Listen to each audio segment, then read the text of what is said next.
Hello, I'm Eagle Gardens 1 on Instagram, and this is fucking talking shit with Eagle episode 431. Holy shit. Hopefully, you guys have had a great Thursday. I had a pretty good day myself, but it's even better now that I've got this gentleman from me, ABC Co. Tell us how you're doing tonight and where we can find you, my friend. Yeah, I'm doing great, bro. You can find me at abccompany.com if that's what you meant. And yeah, on Instagram is our main social media presence. But yeah, check out our website. There's a link to all our bio in there and stuff. So all our vendors are there. Yeah. But in physically, I'm in Grand Rapids, Michigan. So Always good to have another Michigander in the house. I'm definitely proud to support Mich-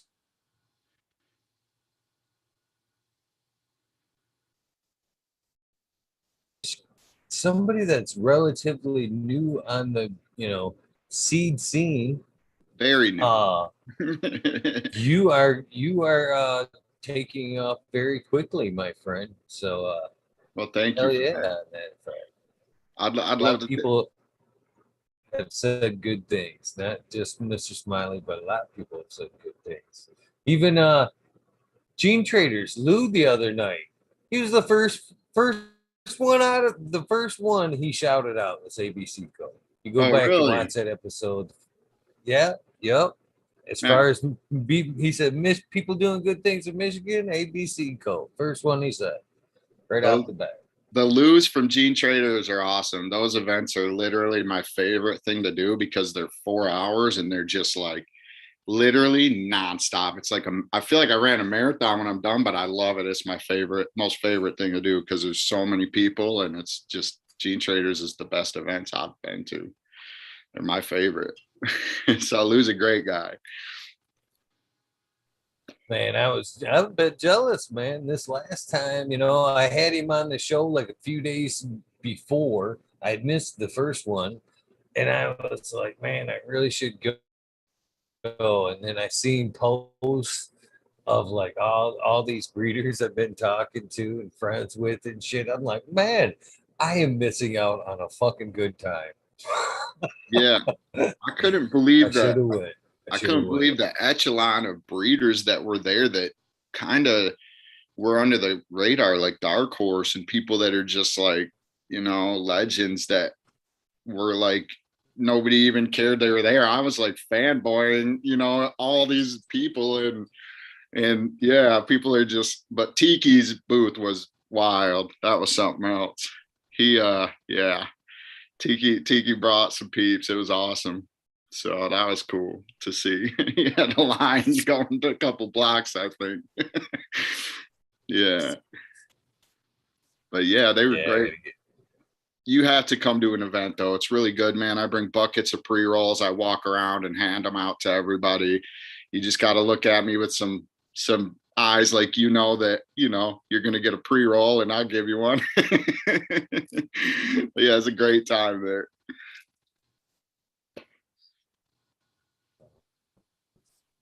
What are you smoking on tonight? It's right now I'm smoking some vanilla kush cake. So it's my buddy who does a lot of my testing for me just brought over like four different phenos that he got finished of it, and they're all very very similar, which I like in a way. But then part of me is like, well, dude, these are F1s. Like, why do they look like F4s or something? Like, let's see some differences. But they're all very similar, which is nice. And yeah, it's some pretty good weed. I like it. Sounds very tasty. Yeah, that's it's the platinum cake, the one that's Smiley has it. He just kills it with, and times platinum Cushmans, which for so both of them from in house actually.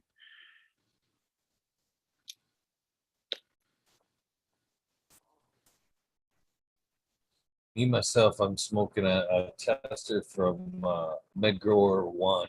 I'm not even sure if he named this, to be honest with you.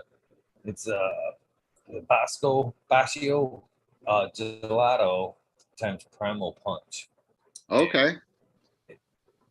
Pretty pretty good, man. It's kind of got like this caramel turk to it. And when on the nose and when you smoke it, it's almost like a caramel cappuccino. It's the weirdest thing, but it's delicious. That sounds great, man.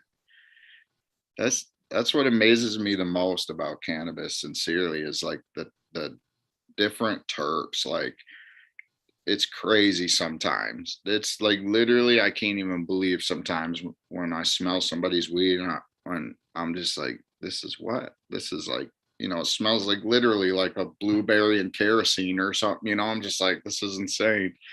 I love the amount of terps that are coming out, and that everybody's just, banging tons of different shit.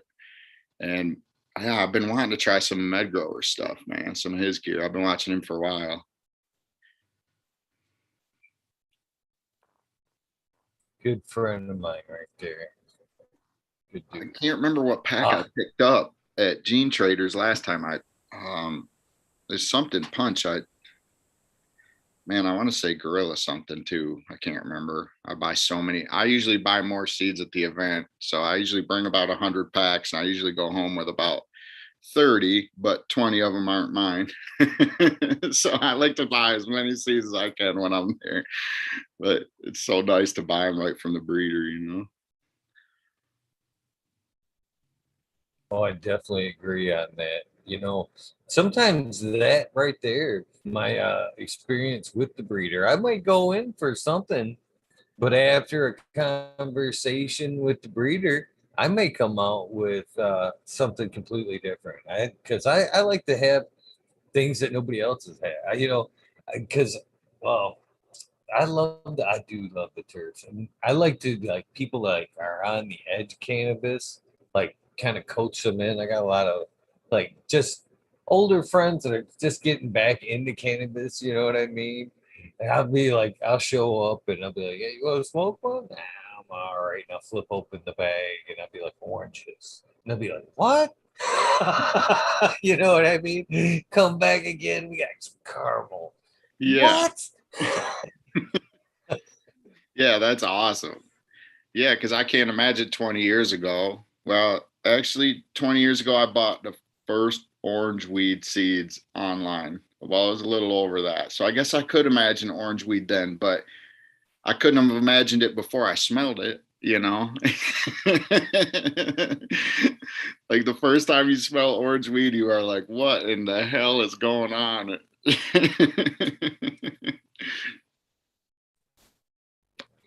It seems to be endless, really. Just when I think we pretty much have them covered, somebody's like bacon. What the fuck, bacon? Really? You know? Yeah, most definitely.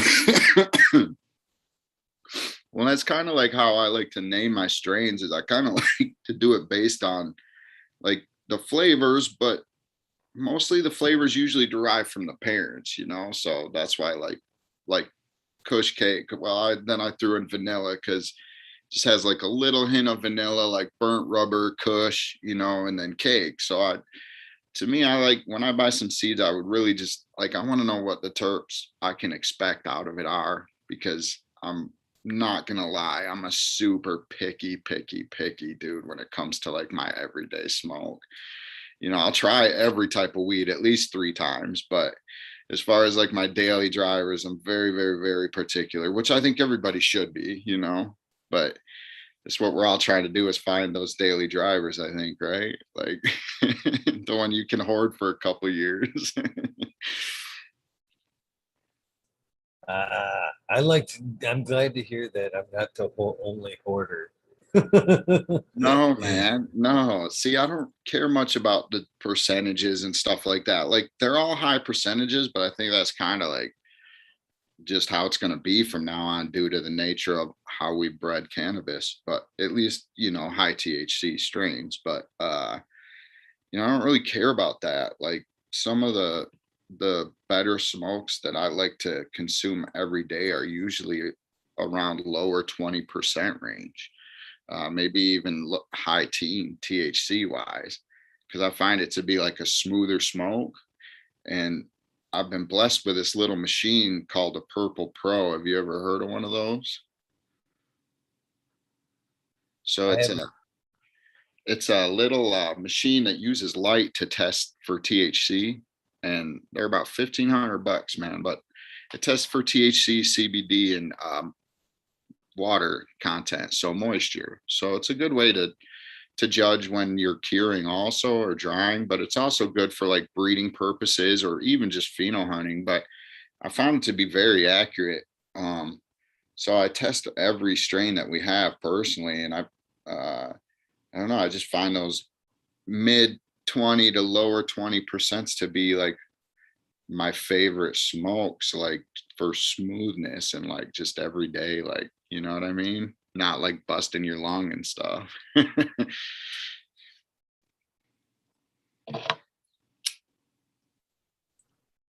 So I guess we should start this off right. This could be good when it's already good conversation already. So to fish start it off the official, we usually start this off where it starts off. When was your first experience with cannabis, my friend? My first experience with cannabis, like that. Okay, so I don't remember it, but when I was a kid, my dad used to put me in the buckets to get the bottom of the barrel back from the Mexican weed they used to ship up in drums and shit. So when I was a little tiny little monkey of an ape, they would put me down in the barrel to fish out that weed. So I've been around weed literally my whole entire life. So my first experience smoking though, man, was I was probably I think like 13 years old. Just went riding with a buddy. We just went out. He was like 16, my sister's boyfriend. Went and smoked a bowl, dude, and yeah, I was hooked. I loved it then, man. That was, I don't know, what was that, 20, I'm almost ashamed to say how long ago it was, but yeah, 20, 30, 25, almost 30 years ago. Yeah. So that was my first like real time, personally. But That's that's a long time ago. And I'd like to hear it, man. It makes me feel better that I'm not the only one that has roots like that. yeah. I've when people ask me about my cannabis journey, when I've told my story a few times, I'm like, man, my story is different than everybody else's. It's just been a part of my life for it's like as far back as I can fucking remember. So yeah, I'm glad to hear I'm not the only one, man. It makes me feel 100 times better. Well, I kind of like to think like it helps keep me down to earth and like tied to earth. You know what I mean? So my head just don't like float off into space or something. Like it, weed keeps me like back in the planet. Like with nature and plants, so to speak. Like working with nature all the time and enjoying it every day. And I use it for recreational use, for pain, for just every day. It's a routine for me, and I enjoy it, and I never won't. And I love weed. Period. There's absolutely nothing wrong with that. Absolutely nothing wrong. Yeah. No, So yeah. Go ahead. Sorry. did you obviously ran with it at 13 then? Yeah, I literally started hustling when I was 14. The first time I found out you could take a half ounce for $60 and then sell 3/8 for 20 and smoke an eighth, I was like, okay. I was like, all right. And then yeah, I literally been hustling since then. And uh I started growing when I was young, and my my dad grew and my uncle grew kind of like guerrilla style outdoors and stuff in like upstate New York. And um and my dad lived in Texas, and he was, he had a house up here and then a house down there, so he was bringing up a lot of Mexican herb into Michigan, and and so yeah, shit, damn, I think I got high. I forgot where I was going with that story. We just talk about Um, what was the question, bro? My bad. You was telling us about the first time you got to grow your uncles and Oh yeah. Okay, so yeah, the first time I ever grew, I was 16 years old, and my uncle and them were growing, but I ordered seeds online from Amsterdam, and I was so paranoid. I ordered them to a homie's house and used a different homie's prepaid credit card, and like, you know what I mean? This was back when, if you like, I seen people go to jail for a stem, like no lie, it was crazy.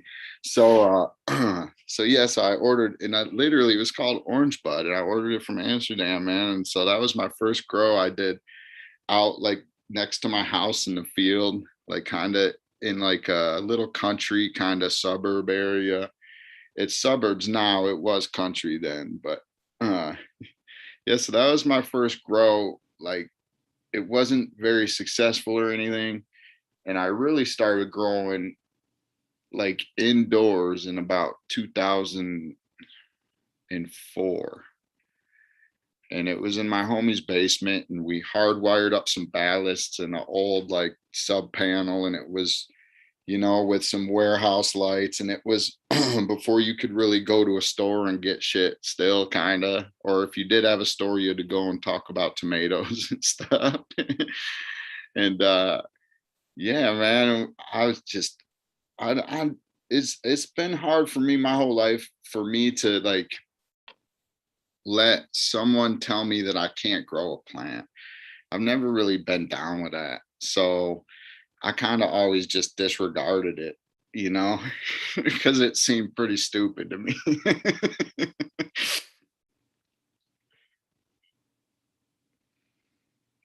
it's only a plant. Why should we be able to grow it like anything else? I mean, it's crazy. But I'm glad that you took it on without question. You know what I mean? That's for sure. That's for sure. So what were the first couple ones you started off with? Do you remember? Was it bag seed or So the first strain indoors, that when I really started being like, okay, let's do something here, you know, like it was actually Big Bud. Uh Shit, I can't even remember the breeder, but it was definitely one of them. Oh, so it would have been around, yeah, 2004. Maybe was it Greenhouse or shit, I can't remember. I could look it up, but it was, this strain was called Big Bud. And I mean, there was like a few strains out you could get, you know, there wasn't a ton out. There was, I mean, it was the White Widow days and the Big Bud and the Northern Lights and the Afghanis, and that's what it was. And I went with Big Bud, and it kind of banged, dude, but it was kind of a beast. Um, but it was nice and dense, and it was good, and it probably would have held up to today's standards, to be honest. Like, as far as smoke wise, like, it was some pretty good smoke.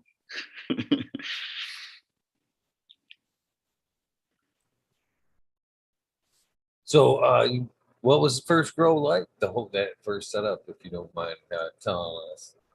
Nah, so we bought this guy's room that he, excuse me, he was getting out of it. So, and he had four like old warehouse, like 1,000 watt, they were HPS ballasts, and but just like not even with hoods or anything. So we had like the warehouse hoods, you know, and they were like hanging from a cord, like a kitchen light kind of like. And then they were all wired into this one sub panel that we wired that right into the main panel. But if we ever had any issues, we could just, you know, kill them all. Like, all our ballasts were literally in our sub panel. They didn't even have like the casing or anything. They were just like literally the old school magnetic like ballast, not even in a box.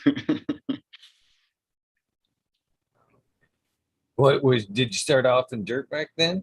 Soil? Yeah, yep, yeah, started in soil. And then here's a funny story for you. So me and my infinite like uh wisdom, we bought the nutrients and everything from homie, and he had some AK-47 plants. So, and he gave us some Fox Farm nutrients, and I was like, grow big. I was like, hell yeah. And I literally unscrewed the cap and I like gave it a shot, like I was pouring some out for the homies. Like I must have been the Superman because I didn't need any type of direction. So I literally just poured like, I don't know, looking back, probably like 120 mils on this, you know, 10-inch, 12-inch teenager of a plant, right? And so the next day I come back. Needless to say, I literally killed it with like this shot of Grow Big from Fox Farm because I just literally dumped it on her. Like I was like, you know what? I think I'm gonna start reading directions. And then I read the directions. I was like, okay. Yeah. So that Fox Farm base. I haven't used that stuff in a long time. It is fun, a little funny though. A little funny. it's not a bad one to begin with in the, you know, after the turn of the millennium, I guess. But then I went to the grow store and I was like, I need your best nutrients, right? And of course, to them, that's probably the most expensive. So they gave me House and Garden. I was like, yeah, I'll take the whole line. Yeah. So a bunch of money later, not knocking House and Garden. I mean, there's nothing wrong with it. There's just a lot of additives. That's all. So I don't like to work with so many now. So Think they do that as part of the system. I honestly think it's part of the system to keep you trapped in the system, to be honest with you. I don't know how many times I've been in a nutrient lineup that has had, 4 or 5 inputs there. You know what I mean? Between, veg and flour there. You run out of shit, you go, all right, I'm going to mix it up. I'm tired of this shit. As soon as this shit runs out, I'm going to switch it up. But then it runs out bottle by bottle. Buy another bottle. And then when the next one runs out, it keeps you drawn in. So you never run out. You have to, nickel and dime yourself. You have to just quit cold turkey. Fuck it, I'm out. You want this shit? yep. Get it away from me. Exactly what I had to do with House and Garden because I rocked that shit for 10 years, dude. And it was probably with the same fucking bottle of Elgin extract, to be honest. And that's what got me. It was like $100 bottle. You only needed like 1 mil per 5 gallons or something. I don't know what it was, but it was like, I was like, but I paid $100 for that liter. I'm gonna use it, and that's how I was like, damn. Now I got to go get 20 more liters of A and B. Yeah, you're right. That's how they get you. Right? You get the one expensive one, and then you're like, well, I gotta just stick with it. But it wasn't bad. I had decent results. It was just a lot of work, man. You gotta add A, wait 15 minutes or some shit, do the hokey pokey, like.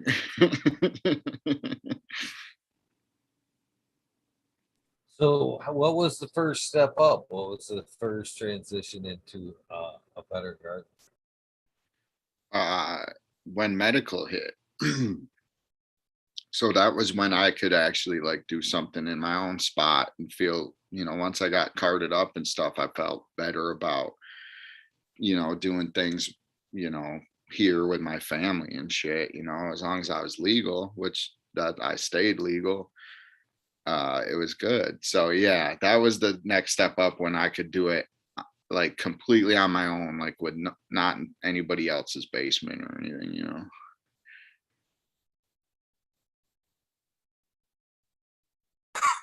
What was set up like at that time?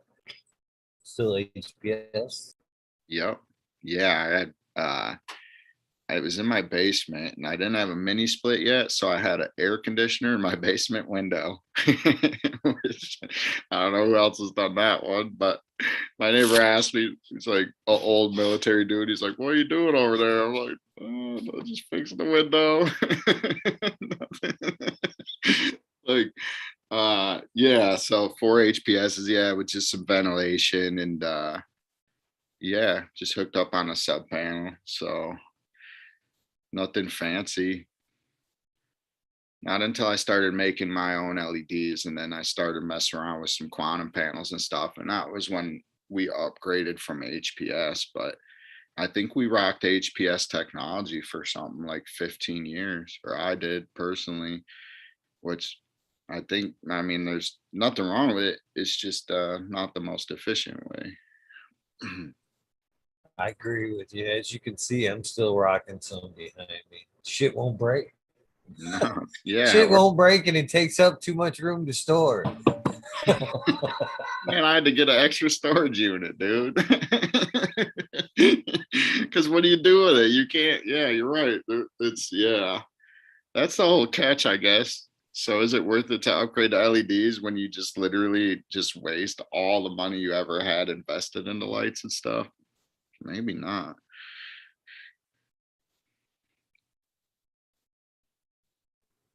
I keep saying I'm gonna change it, man. Every time like the light goes out, I'm like, oh, if it's a ballast, I'm done. I'm not buying another ballast. And it's always something stupid. It's another bulb, whatever. It keeps going and going. I almost took it down this last time, but I was like that close with these new LEDs, and I was like, nah, I can't. Do you have to run ventilation and everything still? Like you run I an air. definitely have to reroute the ventilation. That's for sure. Because if I were to take out that, it'd be like taking a link out of the chain, right in the middle of the chain. I'd have to do something. Yeah, that was one of my biggest issues. Ended up being the heat, though. Even with ventilation, when you start rocking like 5,000s in like a 10 by 12 area or whatever, I don't have like a big room. It gets too hot. So that's initially why I was like, I'm gonna check out some LEDs. But I really bought one little $100, what is called the Quantum, the HLG 100 or something. I bought it right off Amazon, and I vegged with it, dude. And I couldn't believe the squat plants that it made. So once I did that, then I was like, all right, well, I'll build some veg lights because that seems like, efficient. Like instead of keep having to buy T5 bulbs all the time, like that, that was kind of a huge money dump. You go to buy 8 4-foot Hortilux T5 bulbs, it's like almost $200. I was like, dude, you could buy LED though, and for $200 it lasts you 10 years. I'm like, that I had to switch for veg. It just made the most sense to switch for veg for me, anyways. And then once I seen the results of the ones that I built in veg and how efficient they were, I finally just bit the bullet and made the switch. And I just ordered a bunch of panels from Quantum, and then I just made them all myself because that you can end up spending like $450 per like 4x4 area or whatever if you build it yourself. So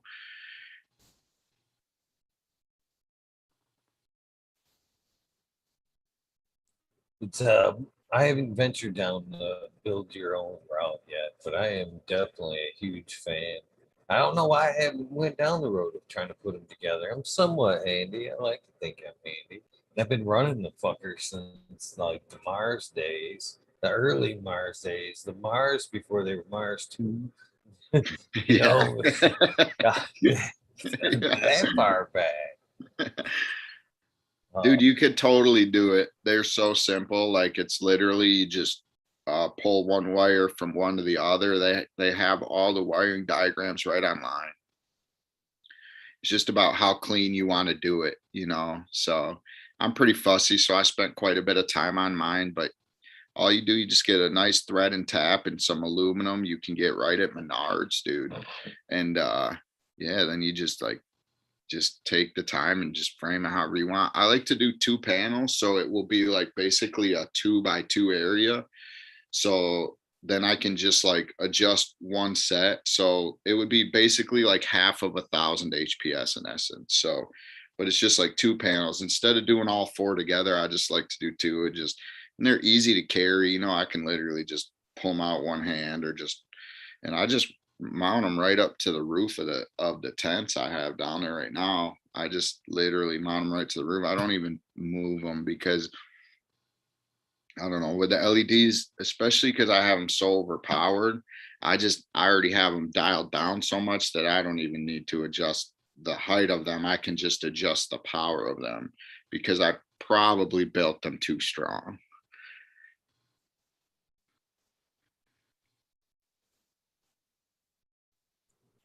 Well, it sounds like you know what the hell you're doing. Man, I just watched some videos on YouTube, bro. But I highly recommend them though, man. I got a buddy that's he's looking to build a commercial facility, and I turned him on to him, and he was rocking double endeds, and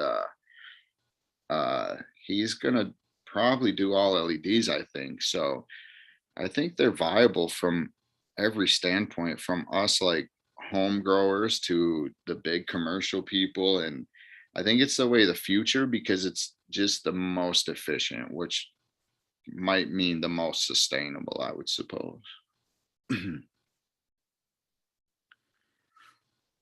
Well, definitely more efficient, man.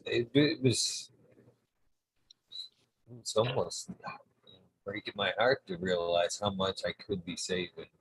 Uh, well, with the lightsaber sent they were saying that like they always do, they can replace 1,000 watt. It was only a 400 watt light, and I didn't even check in it. The time I got it here, that was part of it. I was like, oh, I can't do it, can't do it. But I don't know. Some of them will definitely kill it in flower these days. When I broke it down, even 15 amps, 110, 30 amps. Hell, that'd be 60 amps behind me if it were running 110. It's running 220, so 999. Basically, even if I threw those LED in there, they were gonna pull 3.5. So 7, that'd be like less than one light to do a 4x4.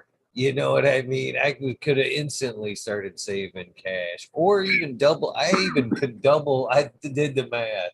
I'm like, I could actually double up the space, put another 4x8 right next to it, and still be 2 amps under.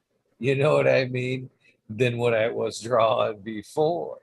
Uh, so it's super tempting. I know it's hard not to.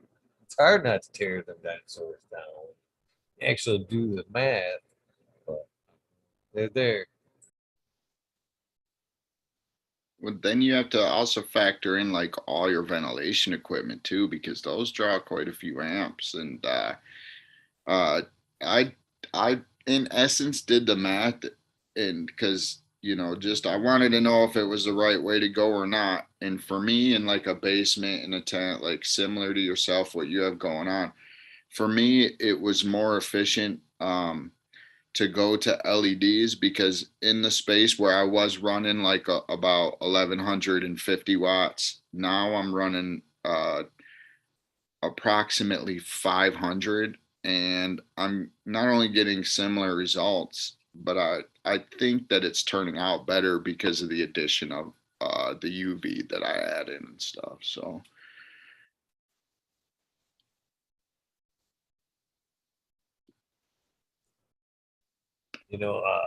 They the heat, they don't. As far as the heat goes, I got nice ventilation system kind of going. I don't even use air conditioner. I'm in northern Michigan, man. I didn't. I was like not even wanting to say a word last night as everybody around me on the panel was like, "It's 100 degrees here. It's 100 degrees."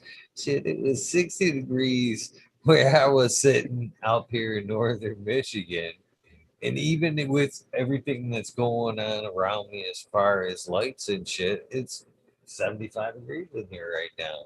You know what I mean? So it's not so bad. That northern Michigan air. Um, I've been up here 5 years. I haven't ran an air conditioner yet. Up here. I've been kind of blessed like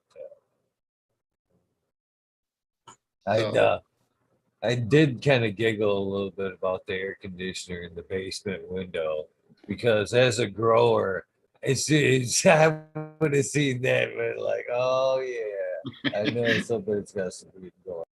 Yeah, I seen one the other day and I was like, I know what you're doing, bro. Yeah.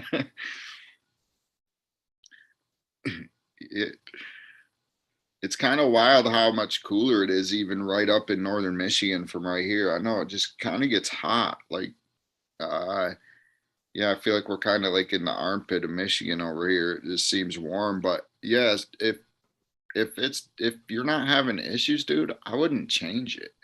Or maybe like I said, like if you in are you with LEDs for veg or do you still rock? Is that a T5, I think? Oh man, I got a mess of shit over here. I Yeah. no, I actually flower. There's a whole nother. I'm in like the middle of a horseshoe, basically, Yeah. Oh, with that's the cool. tent. Hell yeah. So half on LEDs rock during the day because plants do better, in my opinion, with the warmer temperatures under LED. So if it does get a little bit warmer here during the day, it's LED. They don't mind it so much. And then I rock the HPS at night, which is easily cooled with the cooler nighttime air. So you know it's on and off. And yes, so yeah, I still use them in for flower and all the LED, even though these are T5s you see behind me, they're all LED replacement bulbs Oh for yeah, all that's the cool. fixtures. Oh So yeah, that's I've right. been That's rock. That's one thing I did learn a long time ago was man, them lights sucked. Them old Mars lights. I mean, I had high hopes, man. I really wanted that to be the way of the future. Here we are, 10, 12 years later. Eh, we're pretty much there, but back then, no. But when I took them down and put them into flower, even the reds and blues back then were amazing for veg. So I learned back then that yeah, LED for veg is the way. I've never ever since way back then. I've just been kind of using my old lights. Every time I get a newer LED, I just kind of down it into the bed somewhere. But I'm always optimistic for flower, but they always end up back in the bed, I guess. Sometimes. Like amazing. Amazing. yeah, I love HBS though. Like I said, there's nothing wrong with it, man. If you're running good temps like that, dude, I would rock it until you just don't want to anymore. Cause that's, it's working, dude.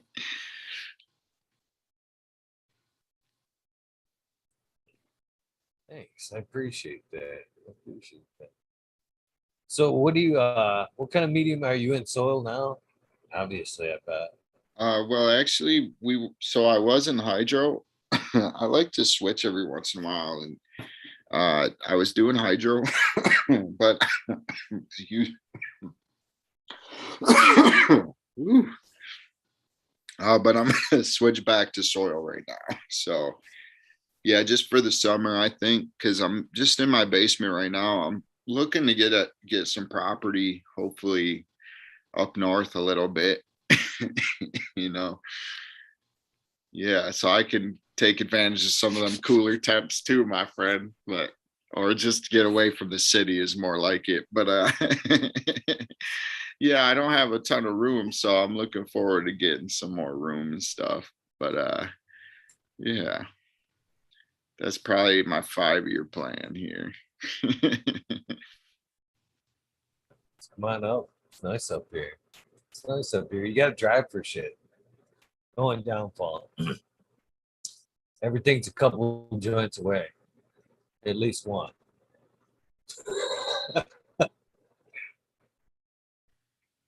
It's Look at actually a necessity too. I don't even, I've told this to a lot of people. I don't even judge the rides in time anymore. I judge them in doobies before I leave the house. How long is it going to be? It's a 2 joint ride. It's a 2 joint ride each way. 4 joints. Let's go. oh yeah, me and my buddy developed a system. It's called the DPM, the due per mile meter. So like depending on how far you got to go and your relative speed and shit, like you can figure out how many dubs per fucking miles you need and shit. And hey, great minds think alike right there, man. Hell yeah. Yeah, or just songs You sometimes. sounds like you're already set, man. You know the routine, man. Fucking Yeah, I just got to get out of the burbs, man. No, I like it though. I love Grand Rapids. It's an awesome city though. It's really cool for sure. I actually didn't realize Grand Rapids is it's big of a city uh all around as it is until later in life. I don't know why, but when I found out how big of a city it was, I was like, no shit. Well, yeah, it's actually Yeah, a good size, dude. It's basically a yeah. good size city. I think we're the second largest to Detroit, and then I think we have just like the surrounding area. I think has like 1 million people or something. So it's not like huge, but I don't know, it's big enough. We have the largest art competition in the world here, and there's a brewery about every 2 blocks. You can't even walk too far without hitting a brewery, which is cool if you like beer. But usually drunk people don't mind if I smoke weed. So I don't drink personally, but there's tons of breweries, so it's kind of cool. Hopefully they make room for some big grows right next to the breweries. That's where Grand Rapids has been weird because we've been next to Lansing, but then yeah, it's just weird because they haven't allowed dispensaries like this whole time. The city's been fighting it, but yeah, it's really weird. But they're just allowing them now, so it's yeah. But I don't know. I tried to get weed And, delivered one time, and any they didn't show up. So fuck it. any chance they're looking at it as like since you so guys are so close in population to Detroit or size, they see like what happened to Detroit with as far as dispensaries. I mean, when when that first came out, man, I think there was by far more dispensaries than Starbucks down there for sure. And I think there was like a record number of dispensaries. I mean, there was almost like one on every block, almost damn near. So I Yeah, wonder if they were like, nah, we seen what happened. Ain't gonna be here. Ain't happening here. yeah. Detroit and Lansing's like that. Also, the state capital. They got them everywhere there, like literally every block. But here, there's like none. It's crazy. But they're just now, I think, starting to allow it. So yeah, but that's cool with me. I'm all about legal weed. I don't care if the government has to get their money. That's fine, I suppose, as long as they don't put people in jail. Then that's cool.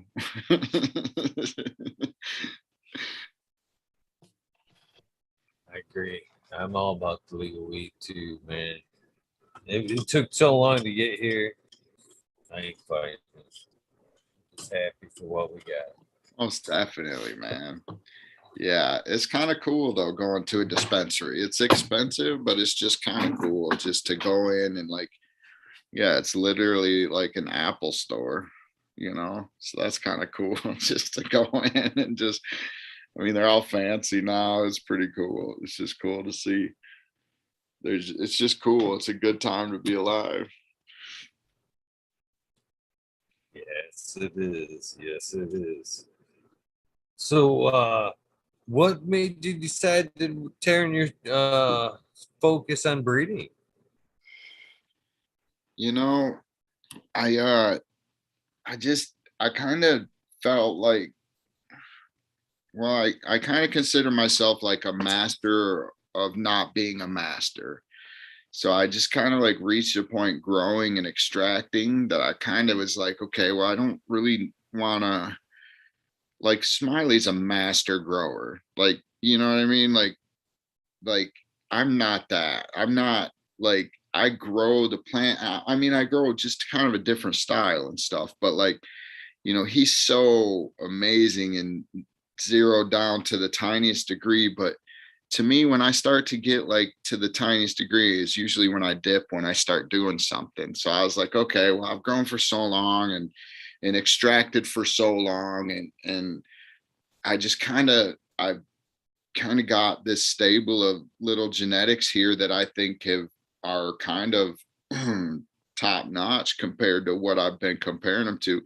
And they weren't even like ones that I bred with. They were just ones that I popped and hunted or collected from all of, our little core collective here in Southwest Michigan. This Grand Rapids area is kind of turning out some huge people with genetics. Like, and so I, kind of, we kind of share and stuff. And, with like Thug and stuff, there's just some banging genetics. So I really just wanted to see if I could do it, I suppose, and put my neck out there and see what would happen and kind of maybe show the world my art too, in a way. So, it's kind of it was kind of like, I, if I'm 100% honest, like I believe that like Earth or God or whatever you want to call it, or Gaia or Earth in essence, wants me to help bring people back to it. And so I make these little shiny trinkets that I think attract people's attention and hopefully make them want to come back to Earth and grow cannabis and go back to nature and back to holistic medicine and heal themselves and shit. So I kind of feel like it's kind of like just a bigger purpose than me. And I know that sounds kind of corny, but that's literally why I wanted to do it, because I want to like help change the world if I could. And I felt like this was the best way that I could do that.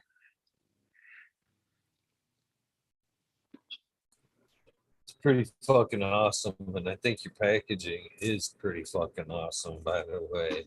All the way down the to what the seed holder, the seed vial necklace is badass.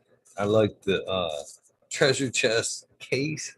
I'm I'm weird like that. I like boxes, and I'm a woodworker myself. I appreciate cool shit.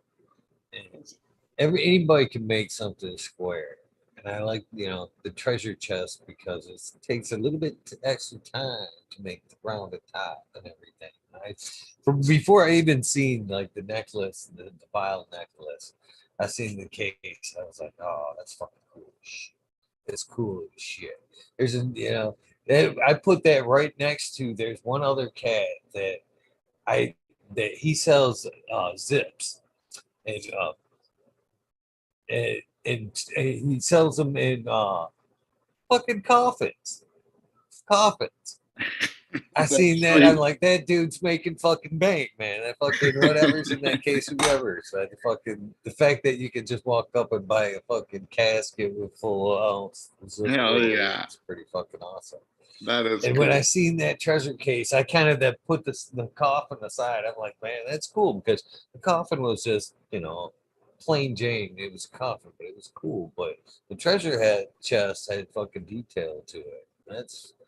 It's another, it wasn't. It was like there was so much work into just the case. You know what I mean? That the seeds had to be good. You wouldn't put just fucking all the work into making something so cool and then just put shit in it. So you know what I mean? The craftsmanship on the outside tells you what's good, what's going to be in the inside is even better.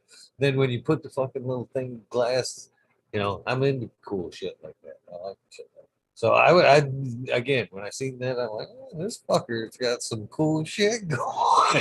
Excuse me, by the Oh, you term good. fucker too. I, Yeah, no, I that's I cool. use it as a term of endearment all the fucking time. My kids fucking I think I'm an appreciate asshole that. because I use it like that. Oh yeah, it's all But good. still, Super Dude, cool, man. Super cool shit. after that compliment, bro, you can call my fucking grandma an asshole. I don't care. Thank you, bro. No, that's super cool, man. I appreciate that because I try to put tons of thought into it, and I'm gonna try to keep like elevating, and just keep like hopefully just elevate the packaging of things. I'm trying to get some collabs going with some big glass guys, but nobody will. I don't want to put anybody on blast, but nobody will team up with me yet. But I've been reaching out to lots of glass people, like, dude, come and fucking help me out, make some things. I'll pay you, but it's just, yeah, it'd be a custom thing, and it's, yeah, people aren't. But I'm starting to make some more custom jars and stuff myself, and or maybe some Puffco carb caps. Our last drop, I made just regular size carb caps. I threw in there just as extra, just because, dude, just because I want what you said. I want people to know that like I really want to like give you guys like the best that you can get, the best that I can, and I believe in the genetics that I'm putting out, man. And I know that I just came out this year, and that I kind of definitely like I grew way quicker than I ever anticipated.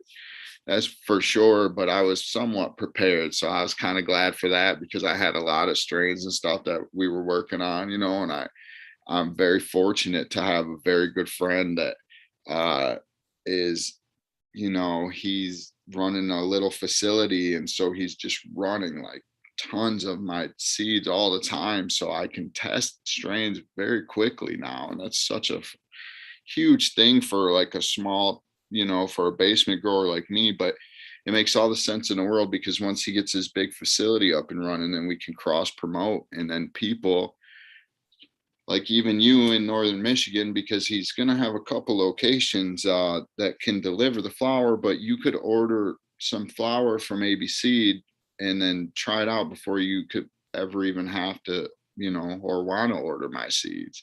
So I kind of, I'm a proof is in the pudding type dude. So, that's why when I go to Gene Traders or all that, I bring pre-rolls, and I'm like, yo, go smoke this and then come back if if you want. If it's mids or whatever, then peace out, or here's some flour to check out. But I'm definitely a proof is in the pudding type dude. So yeah. So I would like to put my flour in everybody's hands before they ever even have to try to buy my seeds. But I appreciate all the love from everybody, man. I've been overwhelmingly blessed this year with that. So it's been such a great journey, and I grind every day, 16 hours just in the lab, dude, all the time, like just trying to make it in this industry. And the way things are looking, man, I might be blessed and lucky enough for that to happen. I like to think that good things could happen to good people. If your heart's in the right place. Well, the thing of it too is, I think this is one thing that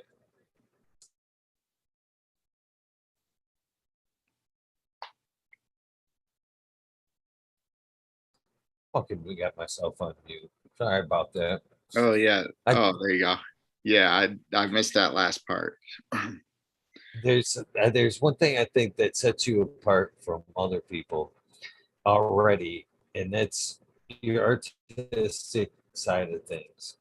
You know, people have dreams and goals, and then they wonder why things don't fall into place for them. I think it's because they don't actually can't see the vision inside their head. You know what I mean? The creativity side of things. I think people fall short there. As they get older, and as you can, as we can already tell, you have a very creative side to you.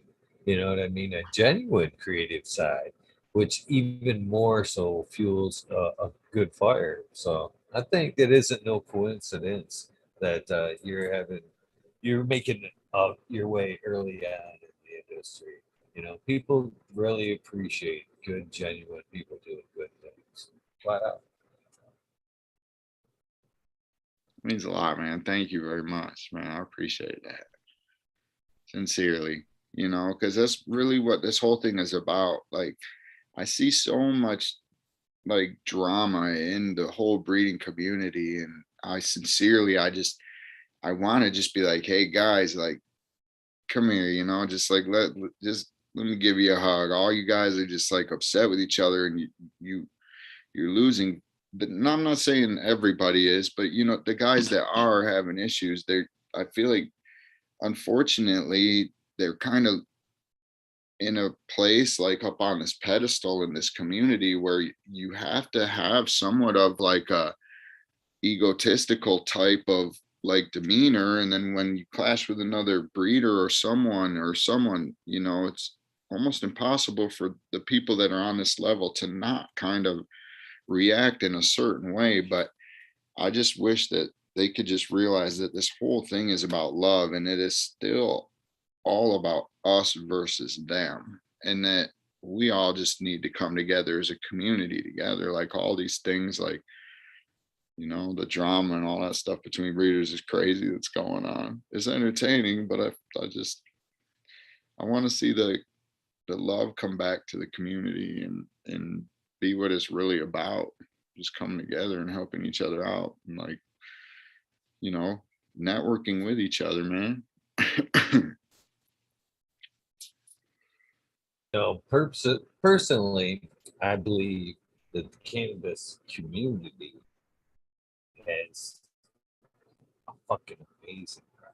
I think it's I've met so many friends, people I call friends, people I call close friends, life friends in the communities, in these chats, weed nerds back before fucking all this live streaming shit was cool. There was us weed nerds fucking trying to make a community, fucking hang out, be cool Yeah, with each other and shit.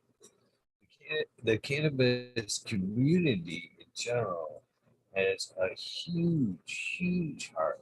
The cannabis industry, money side, can be ruthless. I mean, I wish they could just take. I mean, I don't know where along the lines they lose their way when they step kind of into the industry, but they forget that this is the heartbeat. The community is what keeps the whole fucking thing going. Why not keep touch with the heartbeat? You know what I mean? I I get love how you disappointed. put that. I love how you put that, dude. You hit the nail on the head. That's exactly it. That's perfect. Yeah, that was a great way to put it, bro. Sincerely, I like that a lot. Again, I've been, you know, my journey runs deep. Like I said with this plane too. You know, it is actually. I've seen it since I can, long as I can remember. It's fed me. It's fed me. It's, you know, it's been a medicine. Been there when fucking nobody else has, unfortunately, at some points. And it's, you know, later on, when I started growing, I seen the power of how it can save lives, and just, you know, even deeper, man. I hate to say it, but I think I was headed down that road anyway, with a little psilocybin journey. But this last year, smiling fucker, got me kind of get down this organics road, and it's taken me, man. It's actually blowing my mind how deep and integrated the whole fucking system, the whole network is. You know, from the microbes, soil to everything. It's all interrelated, and not just that. It took me down that crazy road, and then it spirituality side too, man. I mean, as you head down that organic road, I don't think you can separate the two. To be honest with you, I think you go down the organics road to a point, and then you open up a door, and it's like, holy shit, it's one. It's all one. You know what I mean? You go down that crazy rabbit hole, and then it's fucking completely Everything's different. connected, right? Yeah, Right. yeah. It's Yeah, most definitely. great.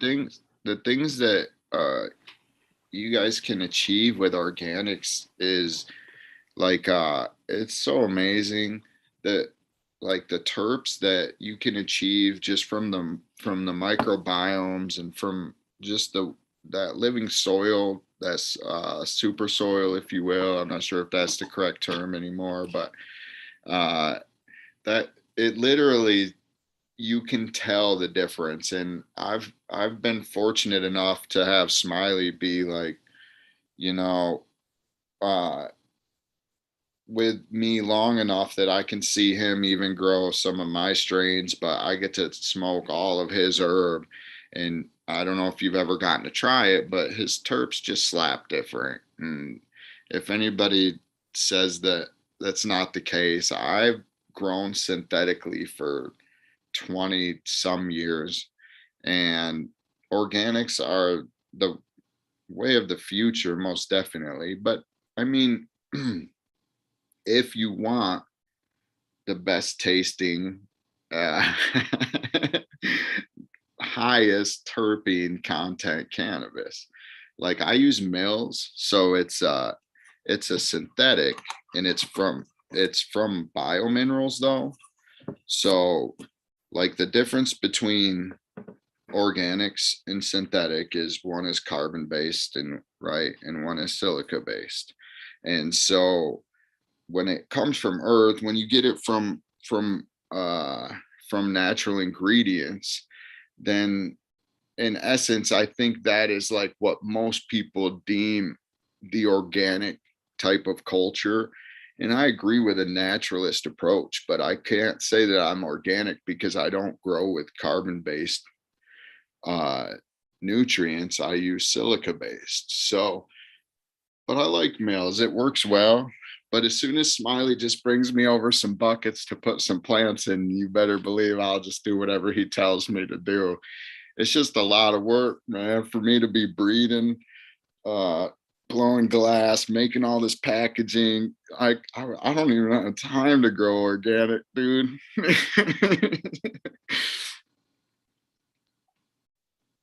Interesting take on it. That's for sure. Don't get me wrong, man. I'm not shitting on synthetic nutrients. I've grown in cocoa for a long, long time. The organics thing is coming back into the garden, somewhat for the simplicity part of it. The the effect it's had on me personally now is a whole different thing.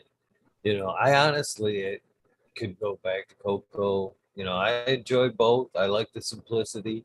I'm actually trying to wean it down to where now that I might be able to get a daughter in to help me. They're of age. You know what I mean? I mean, can't get any easier than, honey, go water them plants and go take this whole, 20 count each pot, 20 count. You know what I mean? No, Versus mixing things up and having to read the plant and shit like that. But I, you know, I'm right there with you. It's synthetic is, but I get again as a person, it's taken me down another road. That's where it's actually, yeah. I appreciate what it does here, but I'm actually learning more again, the relationship with us and the soil, that's what's keeping me, the hippie side of me is keeping me kind of in organics, you know. There- Uh, There's I, no I took off into organics, but the microbes is kind of where I'm stuck at, man. It's been book after book after like fungus and microbes and shit like that. That's kind of got me fascinated. Definitely, bro. It's as intimate as you can get with cannabis. It's when you get on such a crazy, like when you're in the rhizosphere and you're just like you're thinking of every, beneficial, and you guys are top dressing, doing all these things. And it's literally like, even though it seems like the most like hippie-ish way, like you said, it's actually like in essence the most scientific way to really be doing it. And it's the most intricate way. It's as like to the blank degree as you could get with dialing stuff, is what I attribute to like organics, like especially what like Smiley's doing with like where he's just, I don't mean this, but it's I think it's really cool. And I think that I would recommend everybody to grow that way, because it's what I'm looking to do in the future as soon as I get some time.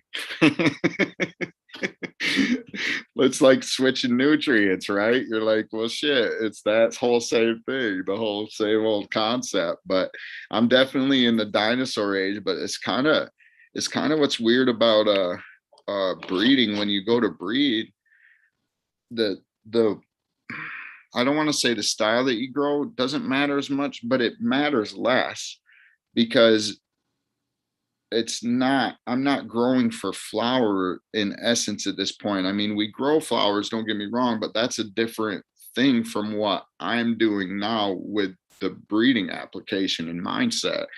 Is I'm growing in essence to breed. So like, for me to go down a whole crazy organic road right now would be like, whew. But that's why I tell Smiley he should just do it. And I told him that he should do it with the intention of just terp percents. But because I think he would be a great breeder. He's been in it for so long. And like, but I think everybody should breed, to be honest. I encourage it.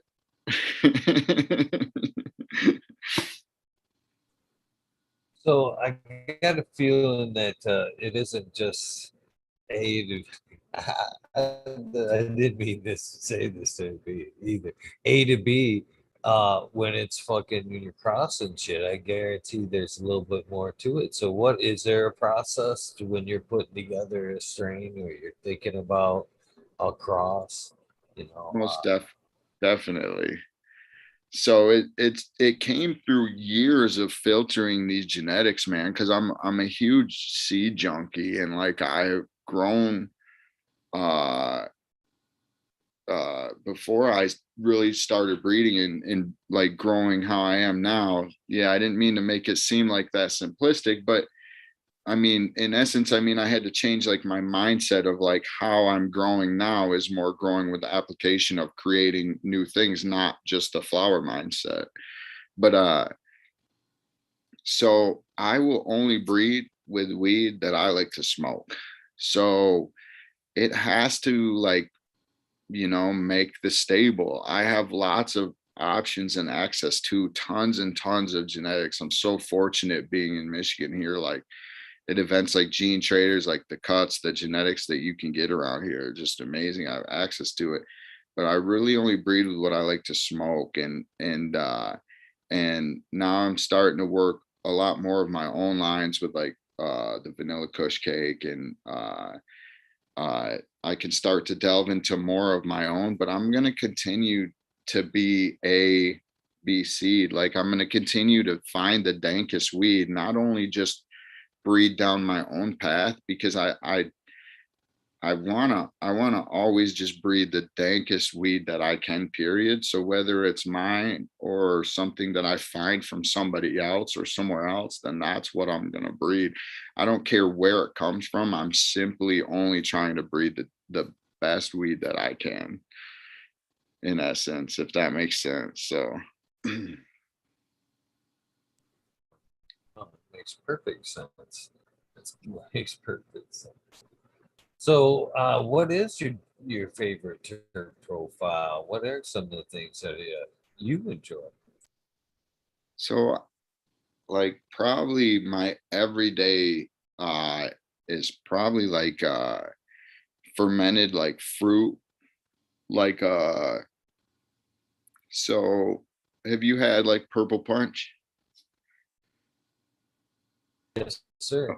Yes, sir. Okay, so that's kind of real like cereal, like Captain Crunch berry, right? So if you could imagine that with maybe like a bit of like a wine twist or something, like a fermented, like almost like that, is kind of like the rainbow terps that we're working with. Like uh so it's almost like a, I don't want to say wine because I don't really like wine, but in essence, that's kind of what it reminds me of, like a fermented, like tropical Skittle, tropical Sprite, like with a little bit of that berry, kind of like the purple punch, but more like fermented in a way, if that makes sense. That's my personal favorite. Like especially when you can mix it in with some rosin of the same strain.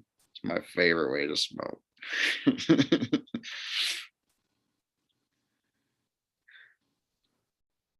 Definitely a good way. Definitely a good way.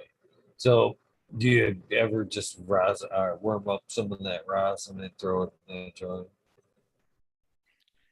Most definitely, man. That's do you use a trim bin? No, I don't actually. Okay. Prefer to wet trim if I can. You can still use them, believe it or not, and they'll still collect keef even.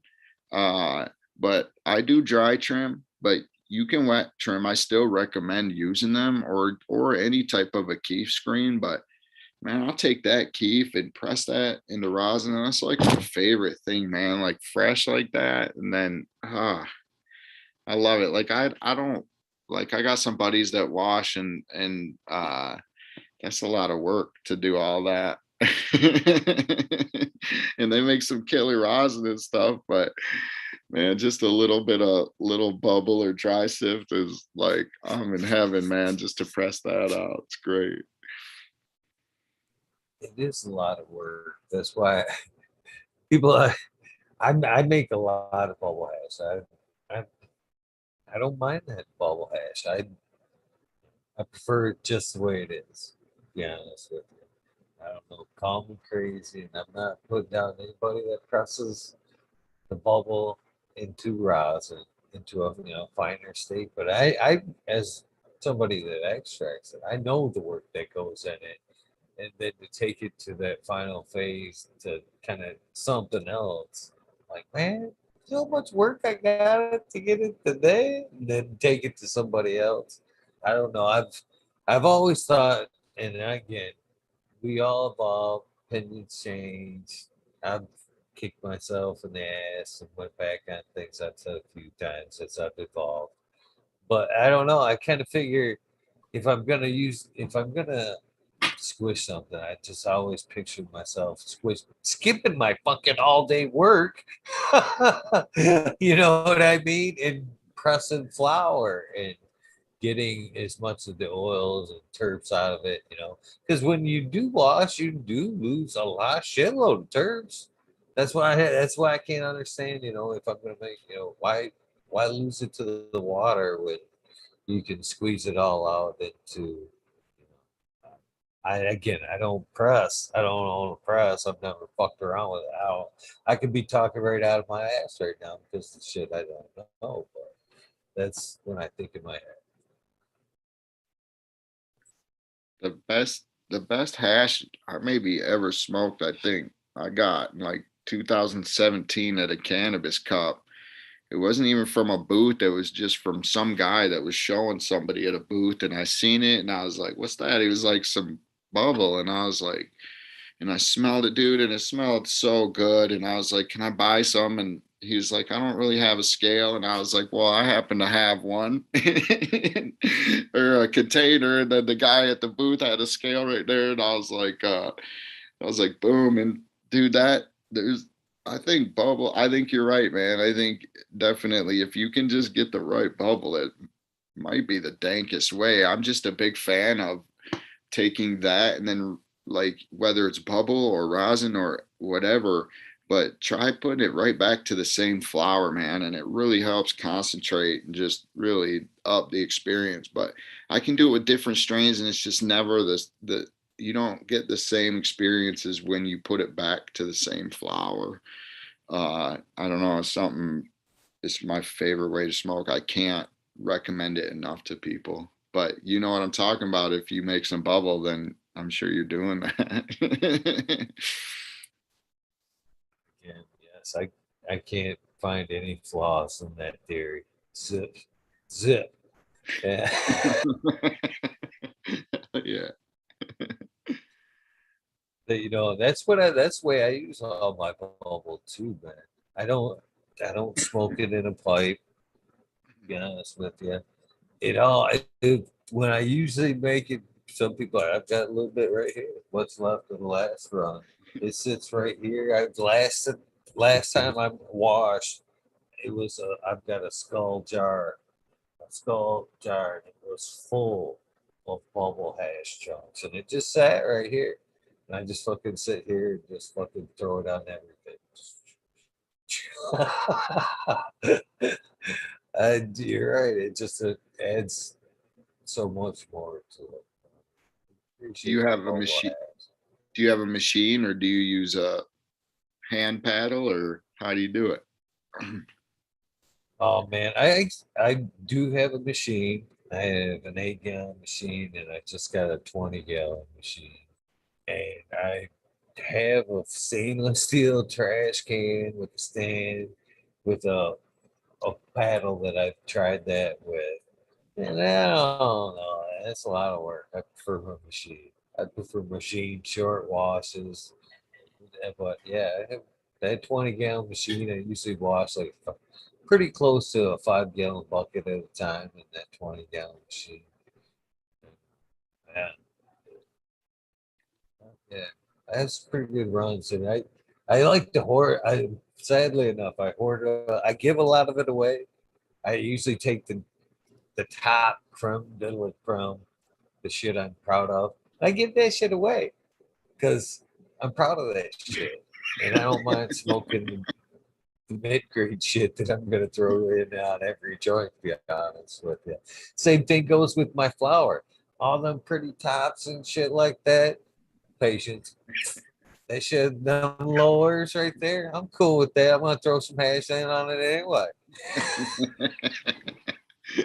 Yep. Hell yeah, dude. Well, you got to take pride in what you do, though. And what better way than to show it off, right?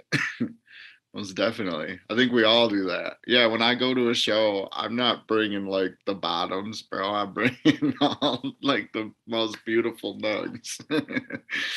Most definitely. So, what's your favorite strain to grow right now? Right now, I've got and the primal things that I do appreciate all the primal stuff, med growers, crosses, the smash cake, the garlic punch is really good. Uh, the primal punch version 2 is one of my more favorites. I appreciate the original primal punch, but I like version 2 of primal punch too. What is the Uh, primal punch? yeah, What cross is that? that is skunk punch times gorilla glue. Oh, It's that primal sounds punch. dank. That It's sounds good. super dank. But in version 2, it had like it gave the gorilla. It had a version 1 had a nice gorilla glue structure that had a little bit of the punch to it, the skunk punch to it, and it made it like a nice fruity gorilla, basically. But in the second round, I had fucking straight banana turds. The ones I had, they were fucking big old buds, but they tasted. I mean, right from the bag, you go, oh my god, it smelled like fucking like baby banana food, basically. And you could smoke that shit and it didn't fade all the way through. That was a good one. That's what I still hold a few packs of that back because I don't want to lose that. But all right now in the garden, because it's not in the garden right now, it's in other places. I'm really fond of Empire Breed Codes. I've got a few his strains, but out of what I've got of his, I'm most fond of the 6 shooter, uh, which is a bunch of his Face on Fire, Wi-Fi, OG. There's a bunch of shit. It's basically a lot of the hype into one strain there, but it's pretty fucking good. Uh, think I seen that one. Empire puts out some fire, man. They put out some ridiculous stuff. Yeah. I like Empire too because he was one of the pioneers that wasn't afraid to show when everybody was afraid to show. And Yeah. not only did he show, he taught. I Right. still use techniques that from type that I learned back then. You know what I mean? And, yeah, he was a good meat early on in the campus thing. But yeah, I got tons of respect for him too. Let's see here. I got so much shit going on. I got his barbecue grill version 2. What I'm most stoked about right now um, are the new things. I guess I haven't got to try yet, brother. To be honest with you, some Yeah. stuff I was gifted no less. Sometimes Awesome. fucking you don't even see some of the best things coming that are for free. Oh, I forgot. White Feather Grove gave me Tiger King, which was another gift, which is like Okay. a pine berry. I threw it down just because it was Tiger King. I've never even watched the series, but the whole thing kind of makes me chuckle. So I threw down Tiger King, and it turned out to be super good. And but things I'm really excited about. The again didn't see coming. Well, one was kind of a tragic way, and one was out of the blue.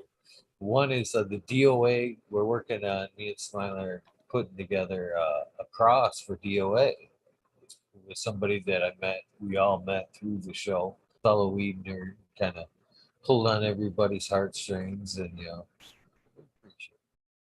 but he unfortunately passed this last year.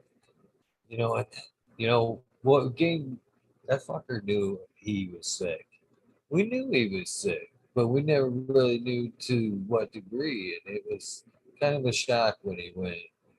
So we decided to put together a dedication strain for him, and I've got half of that, uh, which is the Chilumbium from North Star Genetics.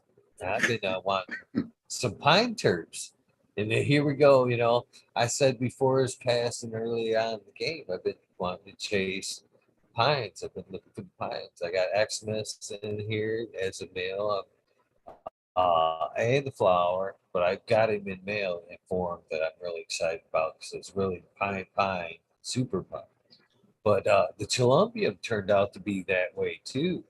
And it's beastly and it's got a lot of earthly pine and like a pine tar kind of flavor to it both ways. And so I'm super excited about that. And another one I'm actually excited about that I haven't even got to try yet is I was showing it off last night. It's Board 13 from Alex Hardy. There was one episode of the show where things kind of got a little crazy. You'll never see it. That episode buried, buried that fucking episode. But Mr. Hardy fucking never let this issue go of a gift basket. It turned out to be kind of fucking a running joke for a long time from that episode. But so I scheduled him to come on the show, and he asked for my address, but I didn't see. He actually sent me a fucking. Long story short, he sent me a gift basket that showed up on my door the day of his episode. Perfect timing.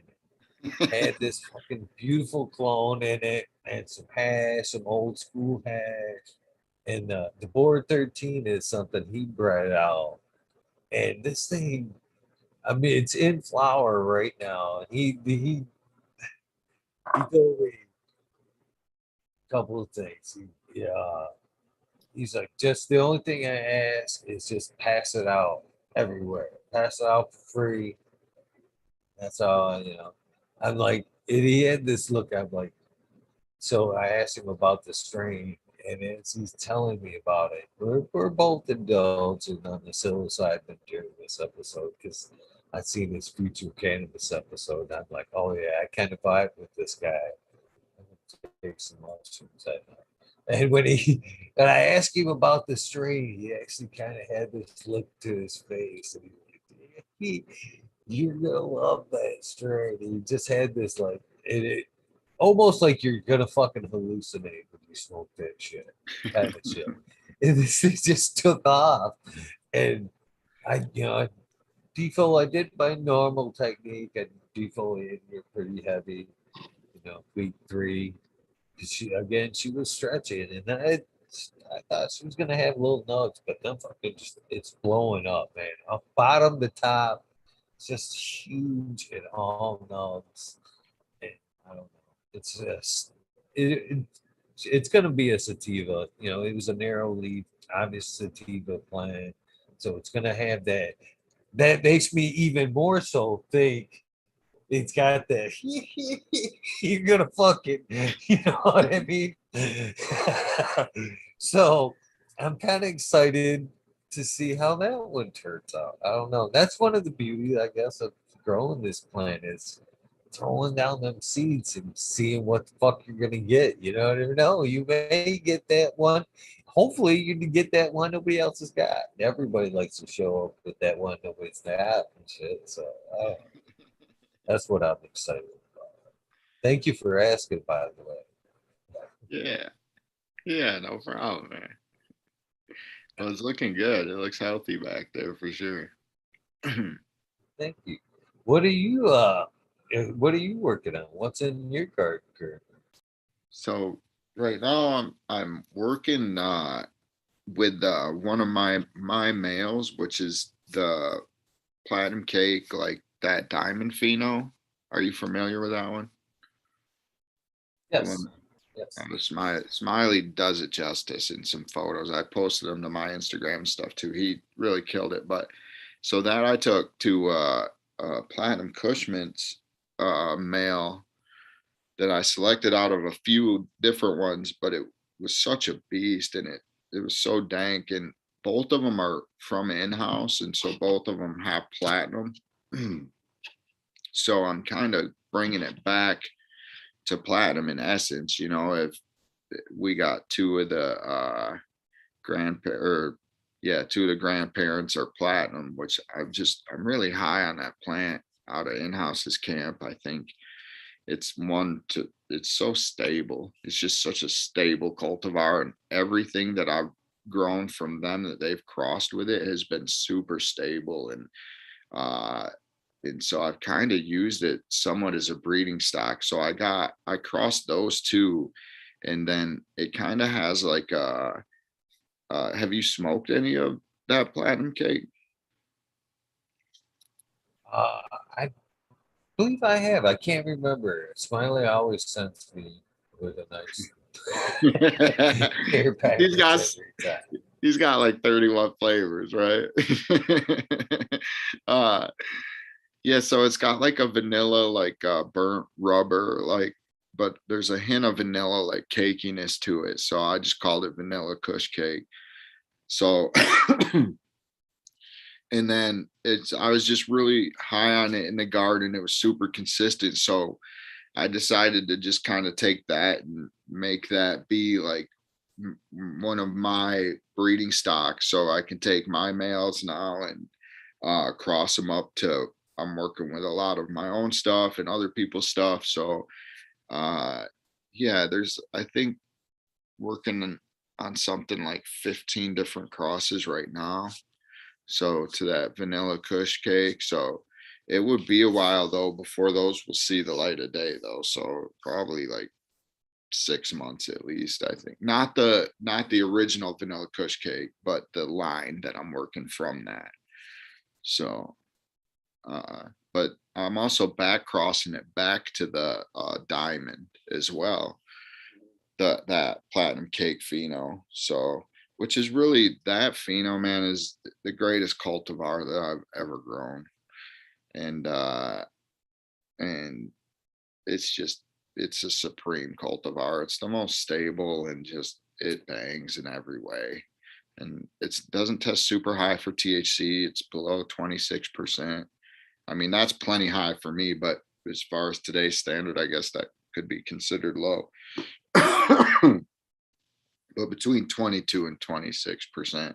And all of its progeny is super stable. So everything that's come from it. So I wanted to go back to that and just keep reintroducing the stability of the platinum cultivar and and I might do that with some of the cheesequake crosses too. I got a butter cheese, which I really like, man. It's got a real nice, cushy, like cheesy, almost a Nisi, really dank terp profile to it. And I think, I don't know if that's one you've heard of, but that's the platinum dosi times cheesequake, which I'm really high on that cheesequake that as a cultivar too, man, from Subcool's camp. So I really loved smoking that over the years. I've probably popped 4 or 5 packs over that over the years, and I've grown with it a lot. So I decided to finally just breed with it. And yeah, that's got some real nice different type of terps coming out of it. So yeah, that's kind of what I'm working on. And then I've been working on like blowing glass and just trying to come up with the next little project. I think I'm just going to do some like heady little jars that kind of look like money sacks or something, you know what I mean? So I'm just trying to keep thinking of like the next level for packaging. Like, what the hell can I put some seeds in next, you know?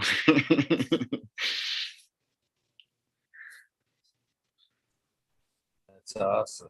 That's awesome. Uh, I really do appreciate the fact that you're working with the cheesequake there. Of course, some cool good friend of mine, and one of that cheesequake was one of my favorites too. I still hold a couple packs of it as well. It's one that I don't want to ever let go. You know, it's it's super tasty. I like that cheese taste myself. I'm a fan of cheeses myself. You know, you know, I actually wonder why, and I actually have, as I'm sitting here listening to you, it took me back to a long time when my favorite round of the cheesequake.